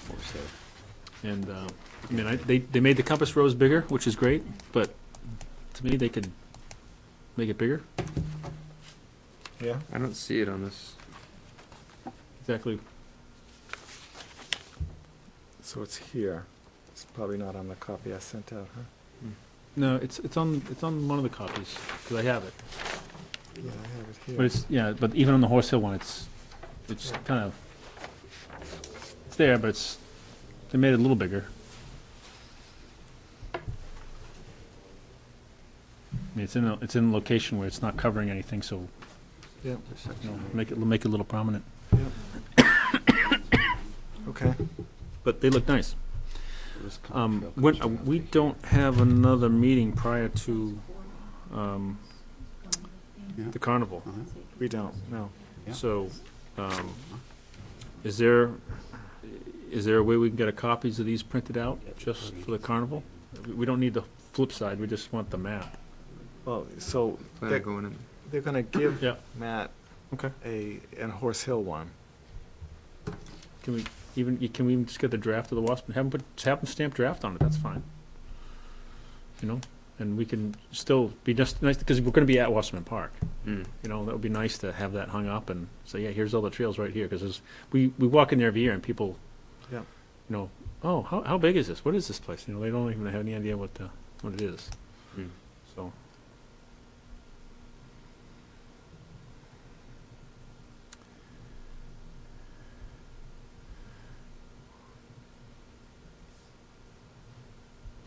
Right, so I'm clear on what you want to do about Field Loop Trail? The one that's on the private property we discussed, what do we want to do about that again? I'd be happy with drawing a boundary and just let, you know, private property trails not maintained by others. Or, you know, don't say not maintained, but just trails maintained by others. Yeah. It's not part of the Concom. Okay. I mean, I understand what you're saying about not, maybe we shouldn't be displaying them, but they're not posted. Yeah. You know, I guess I don't have an issue with it.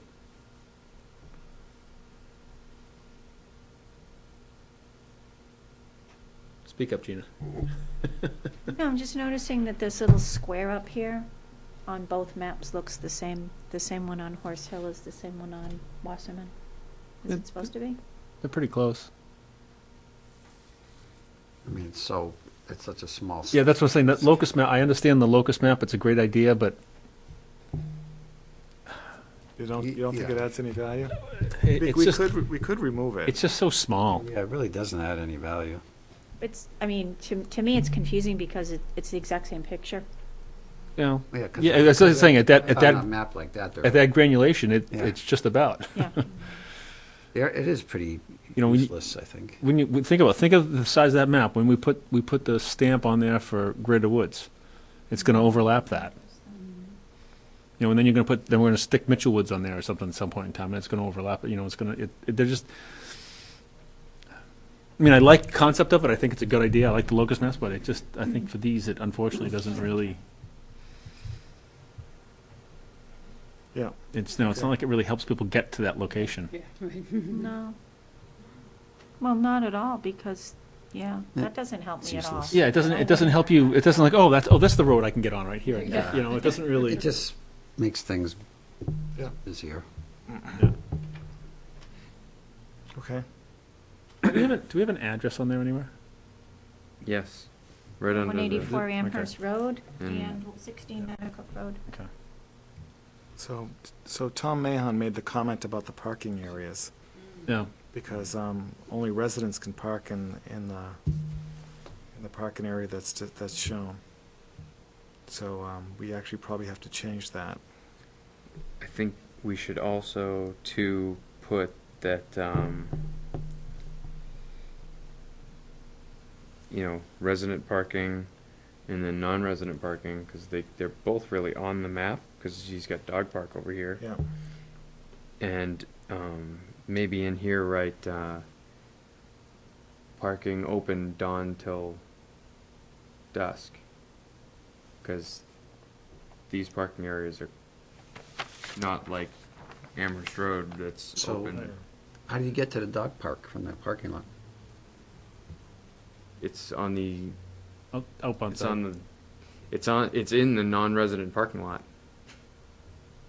No, because it looks like it's in the woods on this map. Yeah. Yeah. Well, that was another one of my comments. Is on The that road map, in. Yeah. the whole thing's green is colored that green, so it looks like the whole thing's woods. So some of the trails look like they just stop, Yeah. and it might be worthwhile to take that area and show it as a cleared area or something like that. That's parking, or some I kind mean, of. to me, it looks like, I'm like, where's the trail to the dog park?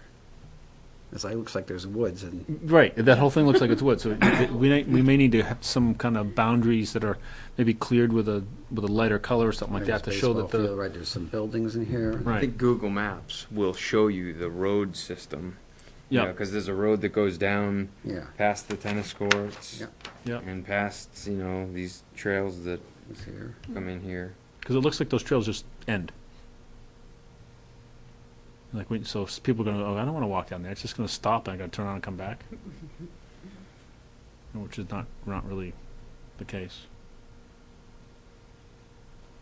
Right, like if somebody wanted to park and go to the dog park and they had this map. You're just fixated on this dog park, aren't you? Well, because You don't even have a dog. Not anymore. I miss my dog. I'll give you mine. You know, it's like, all right, how do I get there? Yeah. I do. Oh, you have all this notes? Yeah, I'll probably end up re-listening to all this too.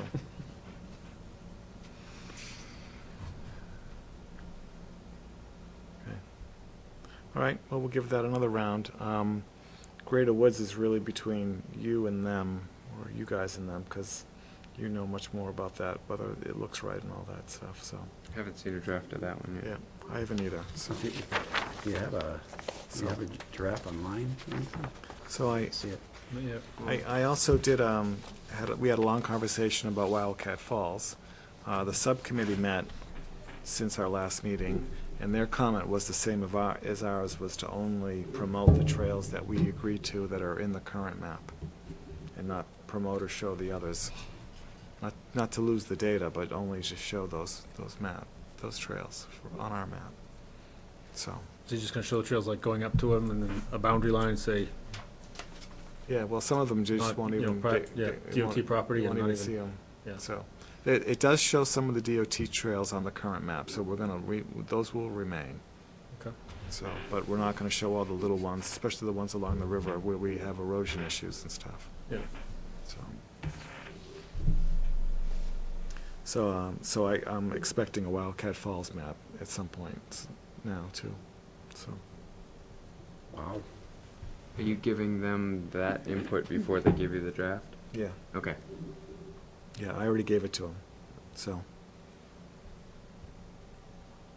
Since it was in sync with what we said here, I figured it was good direction. Yep. Sure. So, tell me otherwise, and I'll change the direction. Mhm.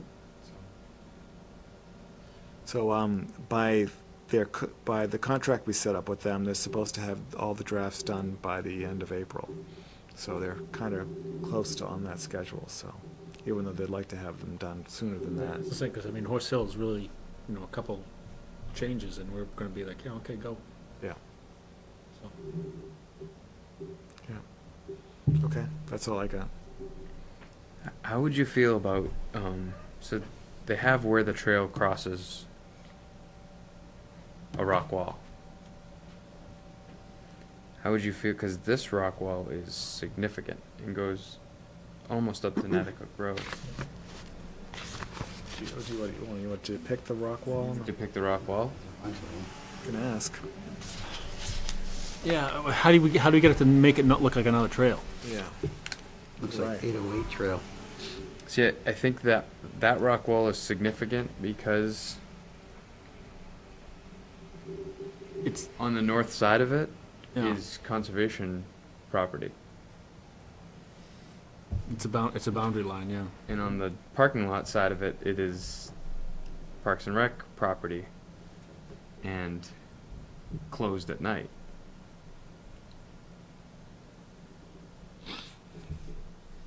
That's a good point. Yeah. Is this the one on the quarry trail? Conservation, I wonder, we have to look at the, I thought that deed was pretty similar. no, I'm thinking we have to look at the time, the hours is not in the deed, the hours are in chapter 111. No. We have to look at what Yeah. parcel they show. Do they show both parcels, or do they only show one of them? We'd have to look. I know somebody was recently ticketed for being parked in this lot Yeah? at night. At night. Sorry? Asking for a friend. Well, That wasn't me. I know the rules. my comment was, I'm not sure that if our property is covered by that same rule or not. I have to look close. So, right now, I think we show it as dawn to dusk, I think on the website. So, So this road would be the boundary at night? which road? Natticook Road? Yeah. You could be on this side of Quarry Trail? Yeah, I guess so. Saw a bunch of people with headlamps snowshoeing at night, the night of the bust eclipse. Yeah. Mm-hmm. Ooh. There were a bunch of people out. Yeah. Well, yeah, because you have hours on Horse Hill, but there are no hours on Wasserman. Yeah, that would be on the brochure side of things. Oh, which I don't have. Yeah, only I have that one. So, 'cause I got it in hard copy. Ah. So, sorry, while I bring this up, the other question came up is, if you look at the Wasserman with the Horse Hill one, they kind of look the same from a distance. Did we want to use different color schemes on the brochures for the different properties? This is what I have. Looks It totally does look the different. same. Do I have a different one than you do? Well, it's probably on the way it was printed. Yeah, mine Show looks me, more. you want to pick up yours, Matt? See? Oh, so in other words, I need, like, to change my ink? No, your red cartridge is awesome, and mine's probably not. Oh. Well, this is one of the ones that they gave us. Right, Oh, okay. right. So, they use the same, so.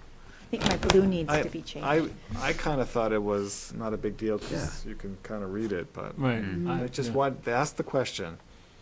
So, I'm- okay, I'm good. I'm not too concerned about that. Yeah. I mean, I'm not grabbing a map to look at the picture on the front. Yeah.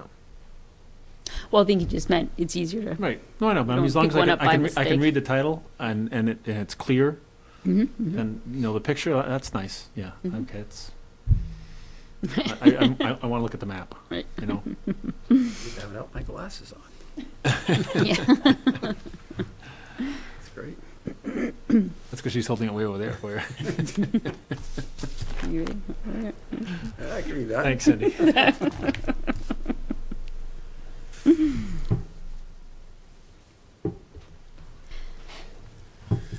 Okay. All right. So, I did want to bring up that when we had our last Horse Hill meeting, I misunderstood when they talked about the topo lines and the streams, that that is something that they want added or would like to see added. They want topo lines Mhm. for the whole map, so they want it to be a topographical map. Yeah, I think the current one shows some Mhm. lines, either the 10-foot lines or the 20-foot lines. something Yeah, I was like gonna say some kind of major breaks. Yeah, and I thought I had the current map with me, but I don't. Apologize. We're not gonna have in any the streams, layer but control on this, are we? On the website? How's this topo? that. No.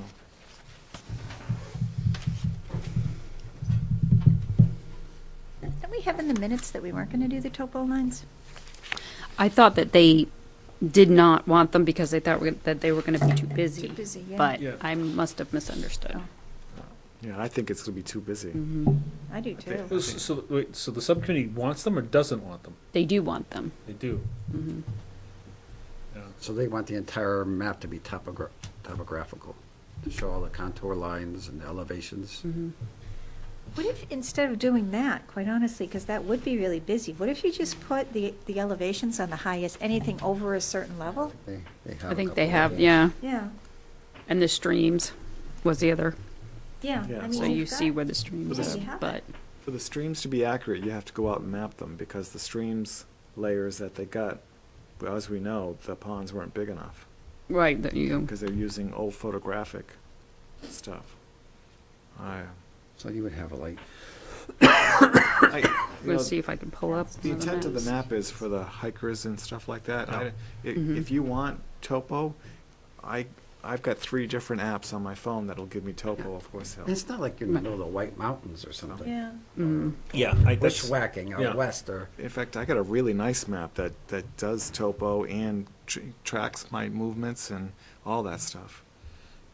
A simple $10 app. I don't have that. Well, I mean, you could even add that. Does your flip phone have Well, that? Like, so the free version doesn't hold the track that I found. So I bought an upgraded one. this guy's home phone. Yeah. I'll give you that when we're done. It's cool. I thought it was really cool. Yeah. So, that's my opinion. My opinion is to not add any more lines. Yeah, I'd rather not have the topo lines on there. I really need my glasses to read that topo on that too. Yeah, and quite honestly, I mean, not that I have great experience hiking, but the only thing that I remember being like, wow, this is really high was Blodgett Hill Summit. That was the only thing that I was like, that's high. I mean, but you've got the Horse Hill Summit and you've got the Blodgett Hill Summit.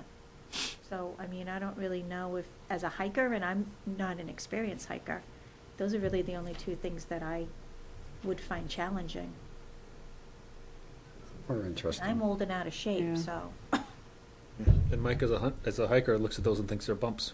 I know. Well, no, seriously. I mean, someone who's going to look at a topo map and be like, "You're kidding me." Yeah, I mean, That's it? the heights aren't impressive to No. it, but they're interesting. They're interesting. The fact that you're in town and you know Right. that, so it's fine. But it's Yeah. simply marking them on the map as okay. This is X And- feet. This is X feet. That's And to me, as an inexperienced hiker, I would say, okay, that's enough for me. I Yeah. don't. But I mean, I see their point, but I have to go with I think it would be busy too. Yeah. Yeah, it would be too busy. because I mean, we as Tim said, we have the ability to go get a map and get topo on it. Right. You know, with a click. Right. And we can print it. You can print it out whatever size. So I mean, I don't think for these maps that it's really that important. Well, and maybe what you could do is say, if you're interested in, topo, to go here, even though it's a paid app, then if they want it that bad, then they can pay for it. Oh. Because it can't be that much. No, you can get Couple you can bucks. get them for free. You can get You can there's get all them for sorts free. there's all sorts of mapping topo maps for free. Okay. So I just wanted to correct that and Okay. bring it to Thank you. attention. Gina was mean and said no. You can see where they're coming from, like if you're. Oh no, Yeah. I'm not, You know, And you on the use old a- map, you it take wasn't our as busy, AMC but map, you open it up in the White Mountains, it's got the nice topography. oh, okay. And, But but That's a lot bigger. you're Yeah, the they are expert bigger, like of this what's big. what. So I asked them to ask you. mountains are bigger too. I asked Ryan to speak to you about where the difference is. Okay. Okay. Cover that. It's not like this has cliffs and, you know, you wanna know Maybe get a hold Right. of them where the before we lines pick are up close the map. together. Yep. Okay.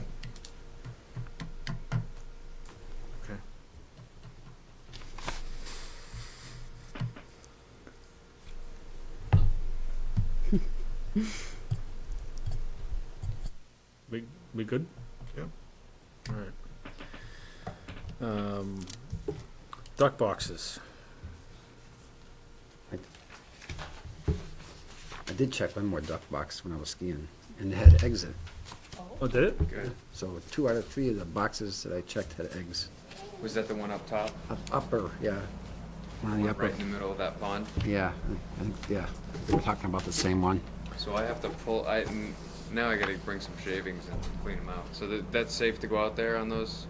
It is right now. I mean, after the weekend, I think it would be fine on Saturday. Okay, yeah. It might get slushy on Sunday. Yeah. Anybody wanna go Saturday? I would love to. I'm out of here Saturday I morning. can't go so Sunday, but I can go Saturday. I won't be back till Tuesday or till Thursday. But I'll be in Yeah. touch Saturday. So, we have extra boxes. Where should we put them? I got 2 boxes in my shed. I also have 2 boxes. And Lynn has 2.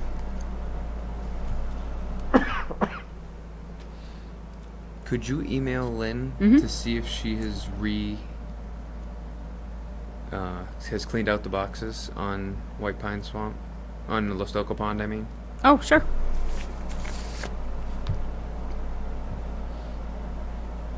Yeah, we're looking at 40-degree temperatures all the way through Wednesday in the day. Yeah, I would say after It's, Saturday. it's getting After down. Saturday, and it's yeah. only getting down into the 30s, high 20s to low 30s at night. Okay, let's go Saturday. So, Might be the last chance to. Yeah. yep.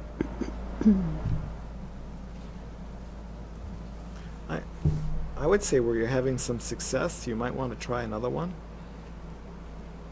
within a relatively Yeah. safe distance, just to see if you can encourage a population.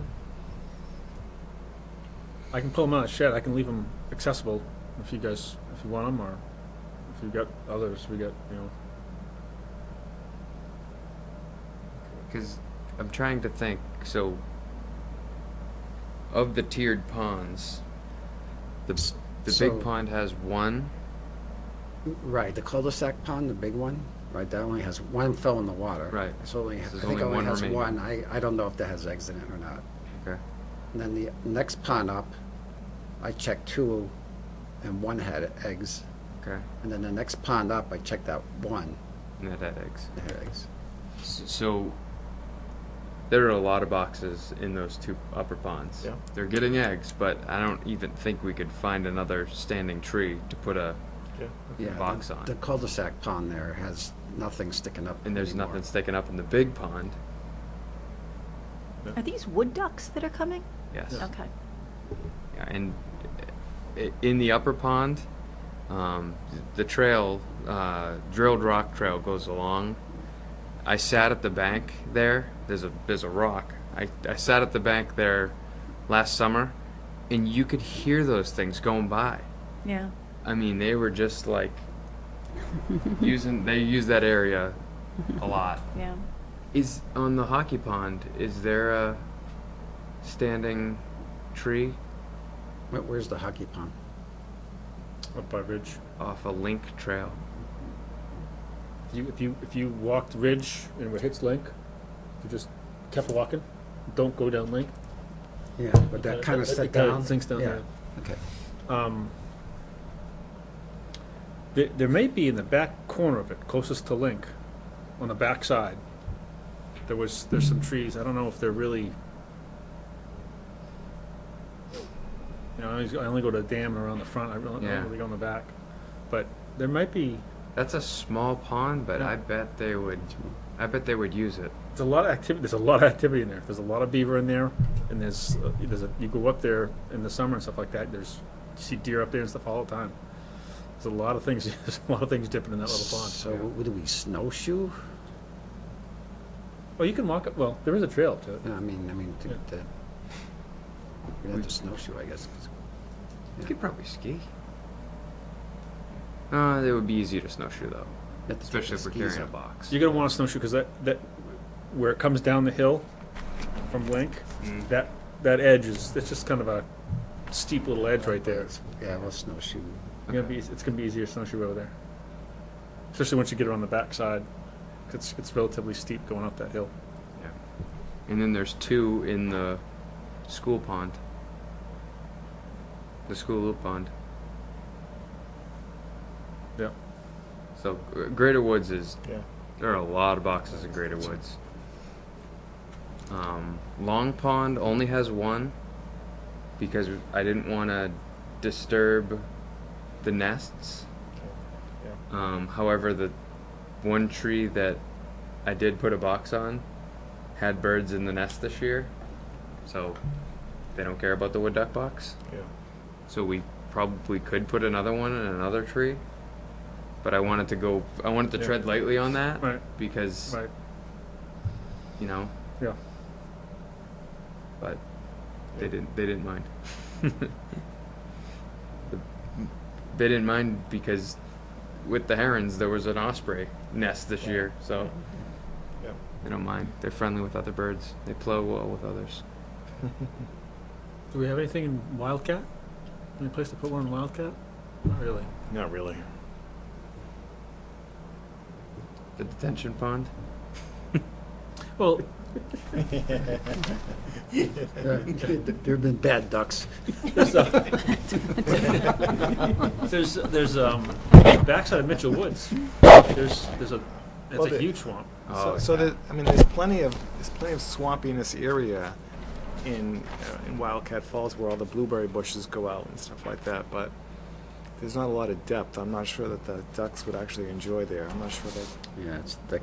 That pond off the highway might be. Yeah, well, it's not ours. Yeah. Right. Well, that's the same, it's woods. And you can walk on it right now, because I walked on it. Just, Yeah, Mitchell Woods. Okay. And we don't have any boxes, and we got a guy. And I got a guy that's right we got there. a guy that's out there. No, I like that idea Yeah. because then I don't have to change the. Yeah, Betting somebody else will. Yeah, I can put the two. I can put the two I have out there. Yeah. You know, opposite ends. I can put one over by where the pond, the well's going to go, and then one at the other end, kind of behind Madison. I've been using those timber locks. Mm-hmm. I open the door, put one through the back of the box, and then put one in the tab up top. Okay. And if anything, put the one tab in the top in good, and let the other one kind of away from the tree, Yeah. so that it sits out a little bit. I'll find it before I put one in. Just, are we taking a GPS of them with your phone, just so we get a location, and then? We probably should, because I haven't done that on the ones that are out there now. I just Because getting out there is not going to be, 30 paces. I'm not going to do it. Oh, yeah. Or if we ever had to live without recharging our batteries, we'd be in big trouble, wouldn't we? now, yes. Well, for one, you can't walk out there. You gotta, In the end, yeah. yeah. So it would be pretty difficult to retrace your steps. I mean, I can retrace my steps pretty well, but I couldn't give you Yeah. take 3 steps, take a little bit of a right, take a jog, stay on that high point because you're gonna get your feet wet. I mean, thing. that's the problem with the Lastoka Pond one. The beavers are so active in that pond that they keep some Yeah. some waterway open. Mm-hmm. So with snow on it now, you have to be Yeah, really watch careful. out. Yeah. Because those boxes, there's 3 in that pond, and they're right in the middle of that pond. But they always have eggs. Every year they have eggs. But let me know if Helen's already done that. If she's done that, then I won't even We'll go check them. Okay. bother. But I'd like to know what the egg count was. Okay, yeah, she found them. And I was trying to find the look, because she has 2 boxes, and I know she had one place. I think it was to replace one, maybe, but I can't find where I wrote that down. But I know she had a location where she wanted to put one of them. But, I'm losing things off my calendar. It's annoying. 13th.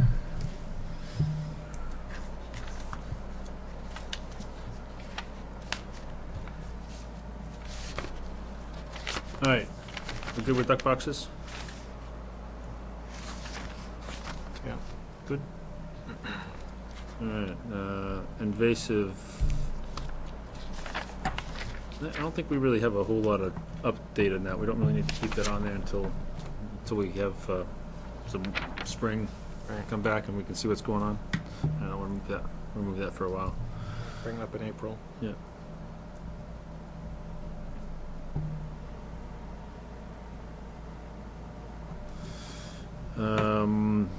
Dawn gave us a update on the Greater Woods bypass. The website update. Do we have anything we Yeah, need to so- talk about there? So I'm having some discussions with Wendy about getting the maintenance, the quarterly maintenance done. And I forgot it. I left it right on my desk, the contract for you to sign it. So I'm going to have to shuffle that over to you. That brings up another point, so look, kind of a sideline here.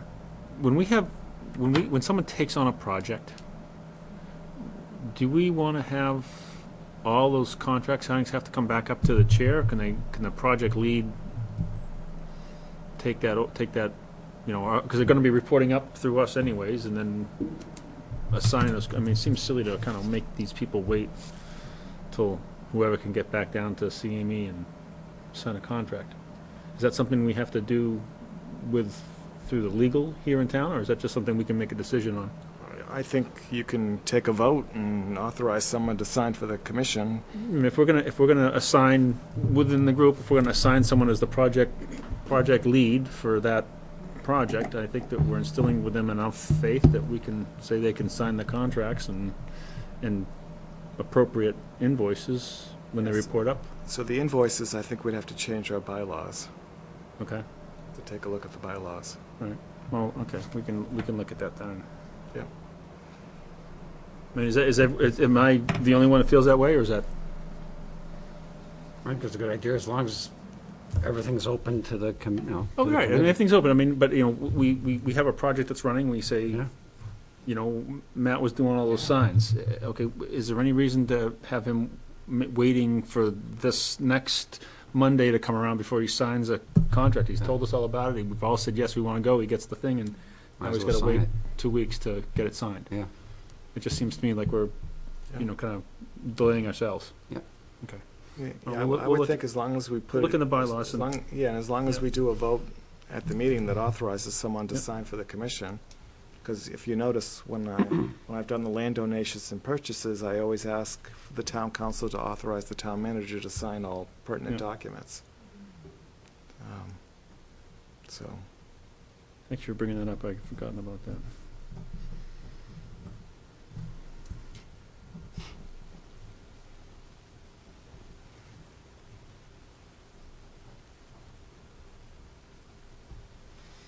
Okay.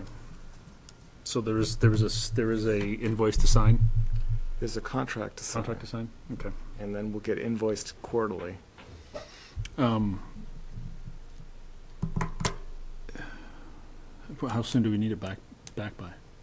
Um, I'm leaving Saturday morning. I'm not going to be Yeah. back till Thursday night. Yeah, that'll be fine. I don't see an Okay. issue with All that. Right. I think we're shooting for a second quarter start, so that's like April 1st. Okay. So, All right.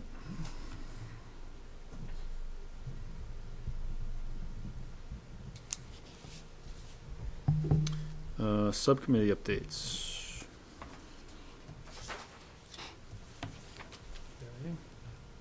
So, well, it's been like 2 or 3 weeks, I guess.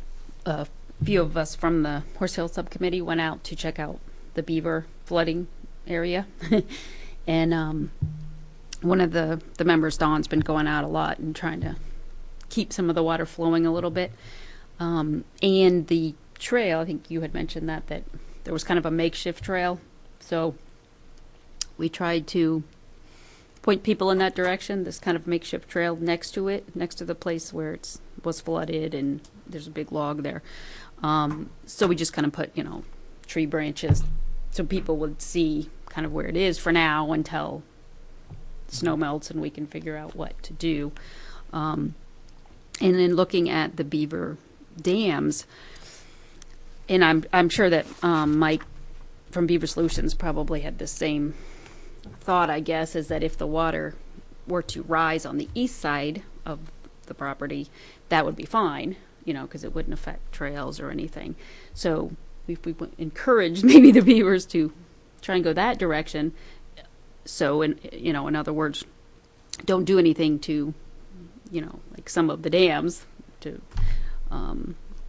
stop that. But and again, this wasn't a meeting, but some of the people that were there want to talk again about putting in the water level device, So which we can't do now, of course. no, well, but he can do it. uh-huh.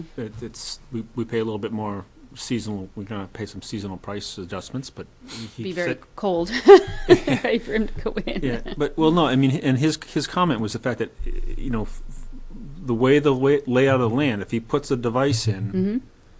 they're just going to move up 10 feet and start over again.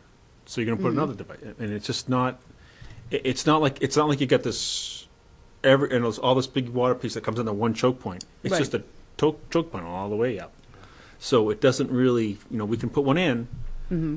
and Well, I think it was just in the third one. It's the third dam up, I guess. and it's over on the east side is where I think he probably would be putting it in, you know, on that one. And then the way the water's draining, I know they do have multiple, you know, and there's still going to be some maintenance involved. But that's kind of what, and again, this wasn't a meeting, this was just, Well, I he's been going out there a lot. I understand, yes, Yeah, I so- understand that. But, you know, you gotta put some solace in the fact that we had a professional go out there and go, this is really not gonna work very well. You said, we can put one in, but Yeah. you said it's not, you know, not gonna be the greatest plan, so. Right. I mean, I'm all for doing it, and you know, which is the whole reason we started the contract with this guy. Right. But I don't want to, you know, have him in here monthly and have people out there on a weekly basis trying to keep this thing clean. Because the minute we lose that person, Yep. now it's a maintenance issue. Mm-hmm.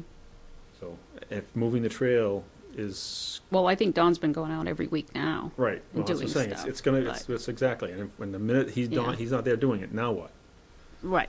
So Well, the long-term close it. solution has got to be, you know, maybe it's time we got to change where that trail is and get it to a different location. I don't know. That might be, you know, we'd have to. Once the spring comes, we can get some flow. We can go out and look at it again.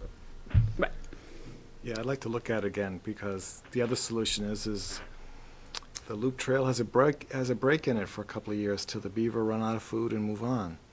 Because if you all recall, the sand pit used to be flooded too. It was flooded for a couple of years, and food all went away, and the beavers went away.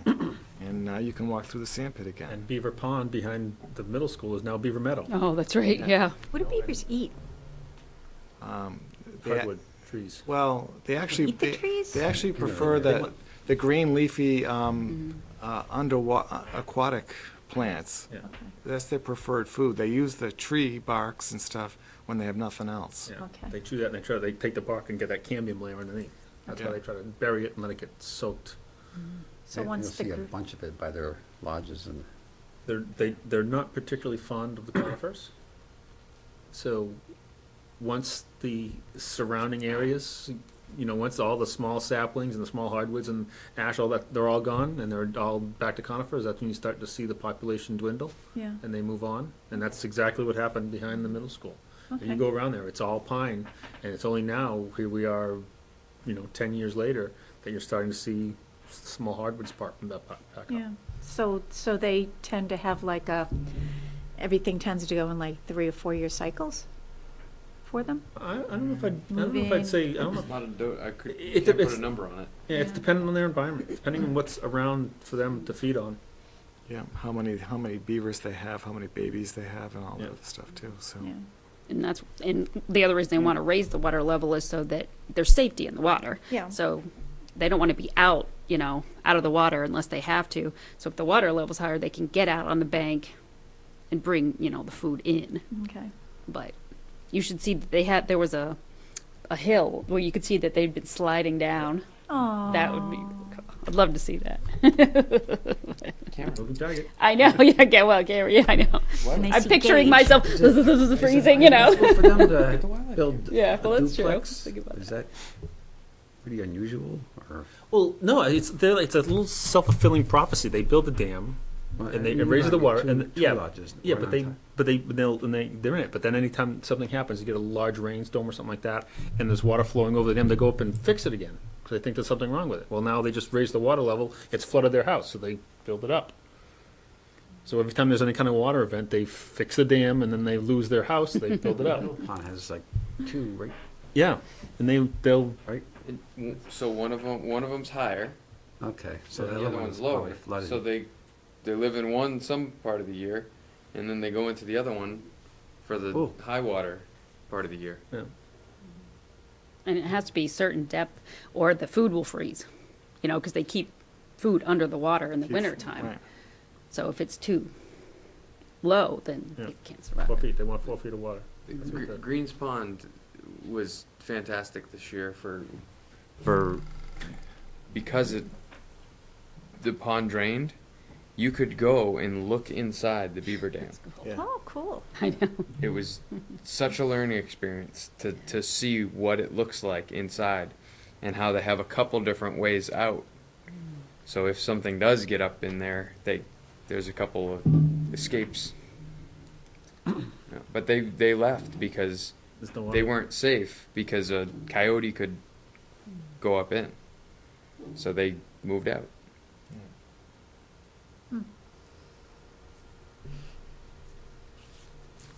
Yeah.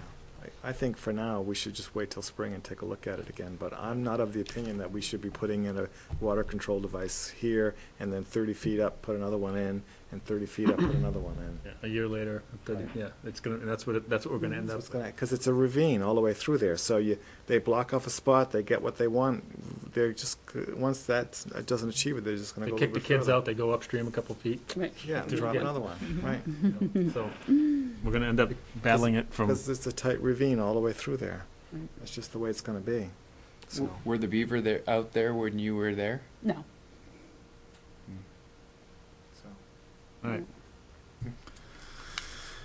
Oh, okay. You done? You done? Yeah. Okay. So Greater Woods, we have a meeting Tuesday. We'll be there. It'll be in this room. So it's agended. Yep. So Wildcat Falls, like I said, we met and we discussed the map.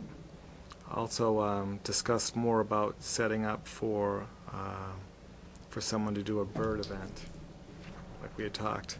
But then we had that email that kind of said that people would have to register and sign waivers and all Yep. that too, so. I can't believe that's true. That just doesn't, that's, You know, so when you go to the Winter Carnival, see how many people are handing out waivers before they go down that sledding hill, right? No, 0. Right? people go to Netticoke Lake all year, all summer long, and there's no waiver. Right. That's a planned event. They have people there. I just, Yeah. I've been looking for other conservation commissions and stuff like these planned events. There's no comments or waivers, no nothing. And this is just, Yeah. I mean, that's why we have that's why we have to go ask the town hall, ask the town council to, when we buy property. We're spending our money, but we're under their insurance, we're indemnified under their Mhm. town's insurance, so what's the waiver gonna do? Yeah, I just don't, so we'll clear that up. We need to. We'll clear that up. Yeah. All right, That's sorry, it. is that it? Okay. It's not really on here, but real quick, the seedlings, I went and talked to the couriers, and they are on board this year for the seedlings, so that's all set. We're gonna be doing it the 13th, which is the day before Mother's Day. Saturday, May 13th. Yep, Saturday, May 13th. So, we are going to, as you know, John Newt retired, and he was our county forester. He was the one that did the pickup for us of the seedlings. So at some point in time here, and when the seedlings are ready, we're gonna have to make plans, someone's gonna have to make plans to go pick them up in Boscawen and get them over to the couriers. They'll turn their fridge back on and hold them for us until the date, so.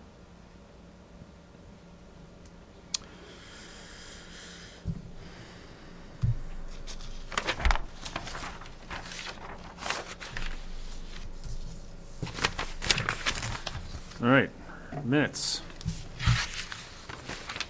Anybody get through them? I don't think they were in the email minutes. It was, yeah. I didn't Is see it not in the email? No, they're certainly on the website, though. I picked up, I had the package, so. Yeah. You saying you didn't get through 'em? I didn't. Do we want to do them? Everyone get through them? Gina, yeah. As long as Gina and Cindy are shaking their head, I'm okay. So I'll move the minutes of January the 23rd with Gina and Cindy's updates. You can go first. Be nice. I went first last time. Oh, okay. Page 5, line 13. Commissioner Glenn questioned if the unnumbered post markings were marked with, I'm going to take out the word "and," and it's asterisks. Were marked with asterisks? I'm sorry. Second. Oh, second. Thanks. Sorry. I'm sorry, Gina. Can you start over? That's okay. So we're on page 5, Okay. line 13. And my suggestion is to take out "and" before asterisks. So the sentence would read, Commissioner Glenn questioned if the unnumbered post markings were marked with asterisks as a result of the desire to understand. And then on same page, page 5, line 43, under power lines, not instead of no, an official trail.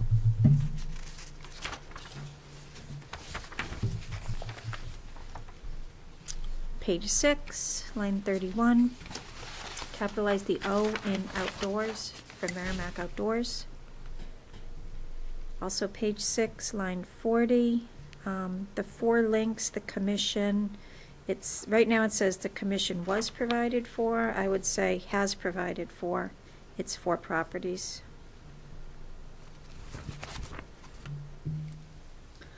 On page 7, line, where am I here? Line 9, contact the other subcommittees to look to coordinate, for example, which months, which each, we don't need the which months each wish to utilize. So take out the second which. And then on, just below that on line 10, the question of whether waivers are, I would say necessary was raised, not necessarily was raised. And then on the same page, page 7, line 19, when asked if there were any questions of what could be done until then, not until them. And I think that's it.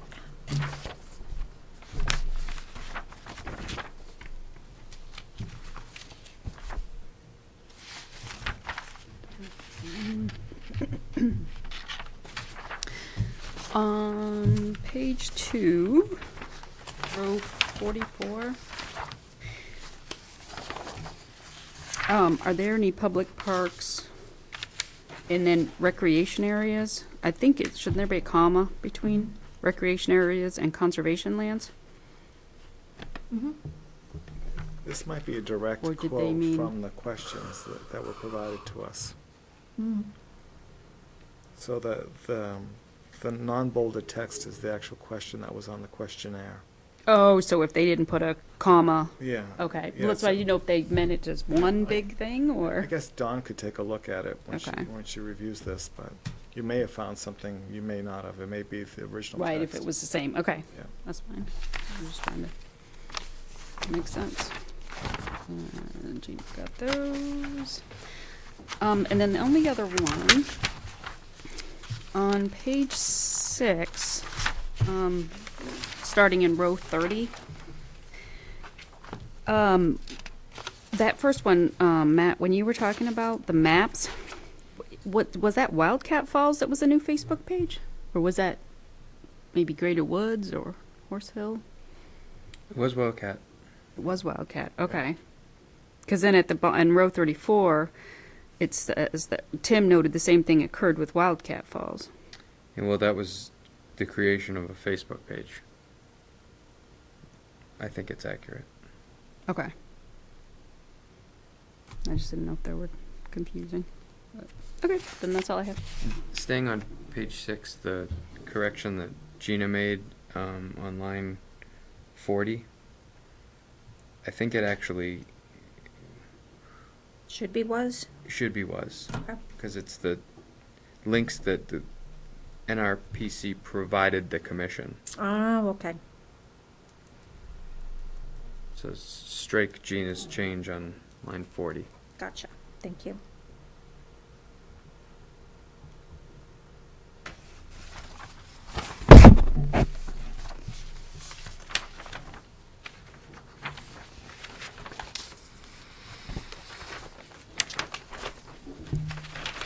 that it?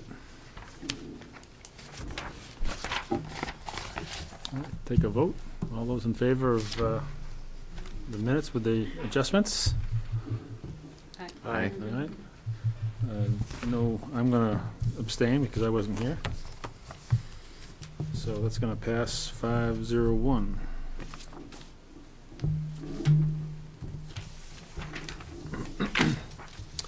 All right, no comments from the public, obviously. Any commissioner comments?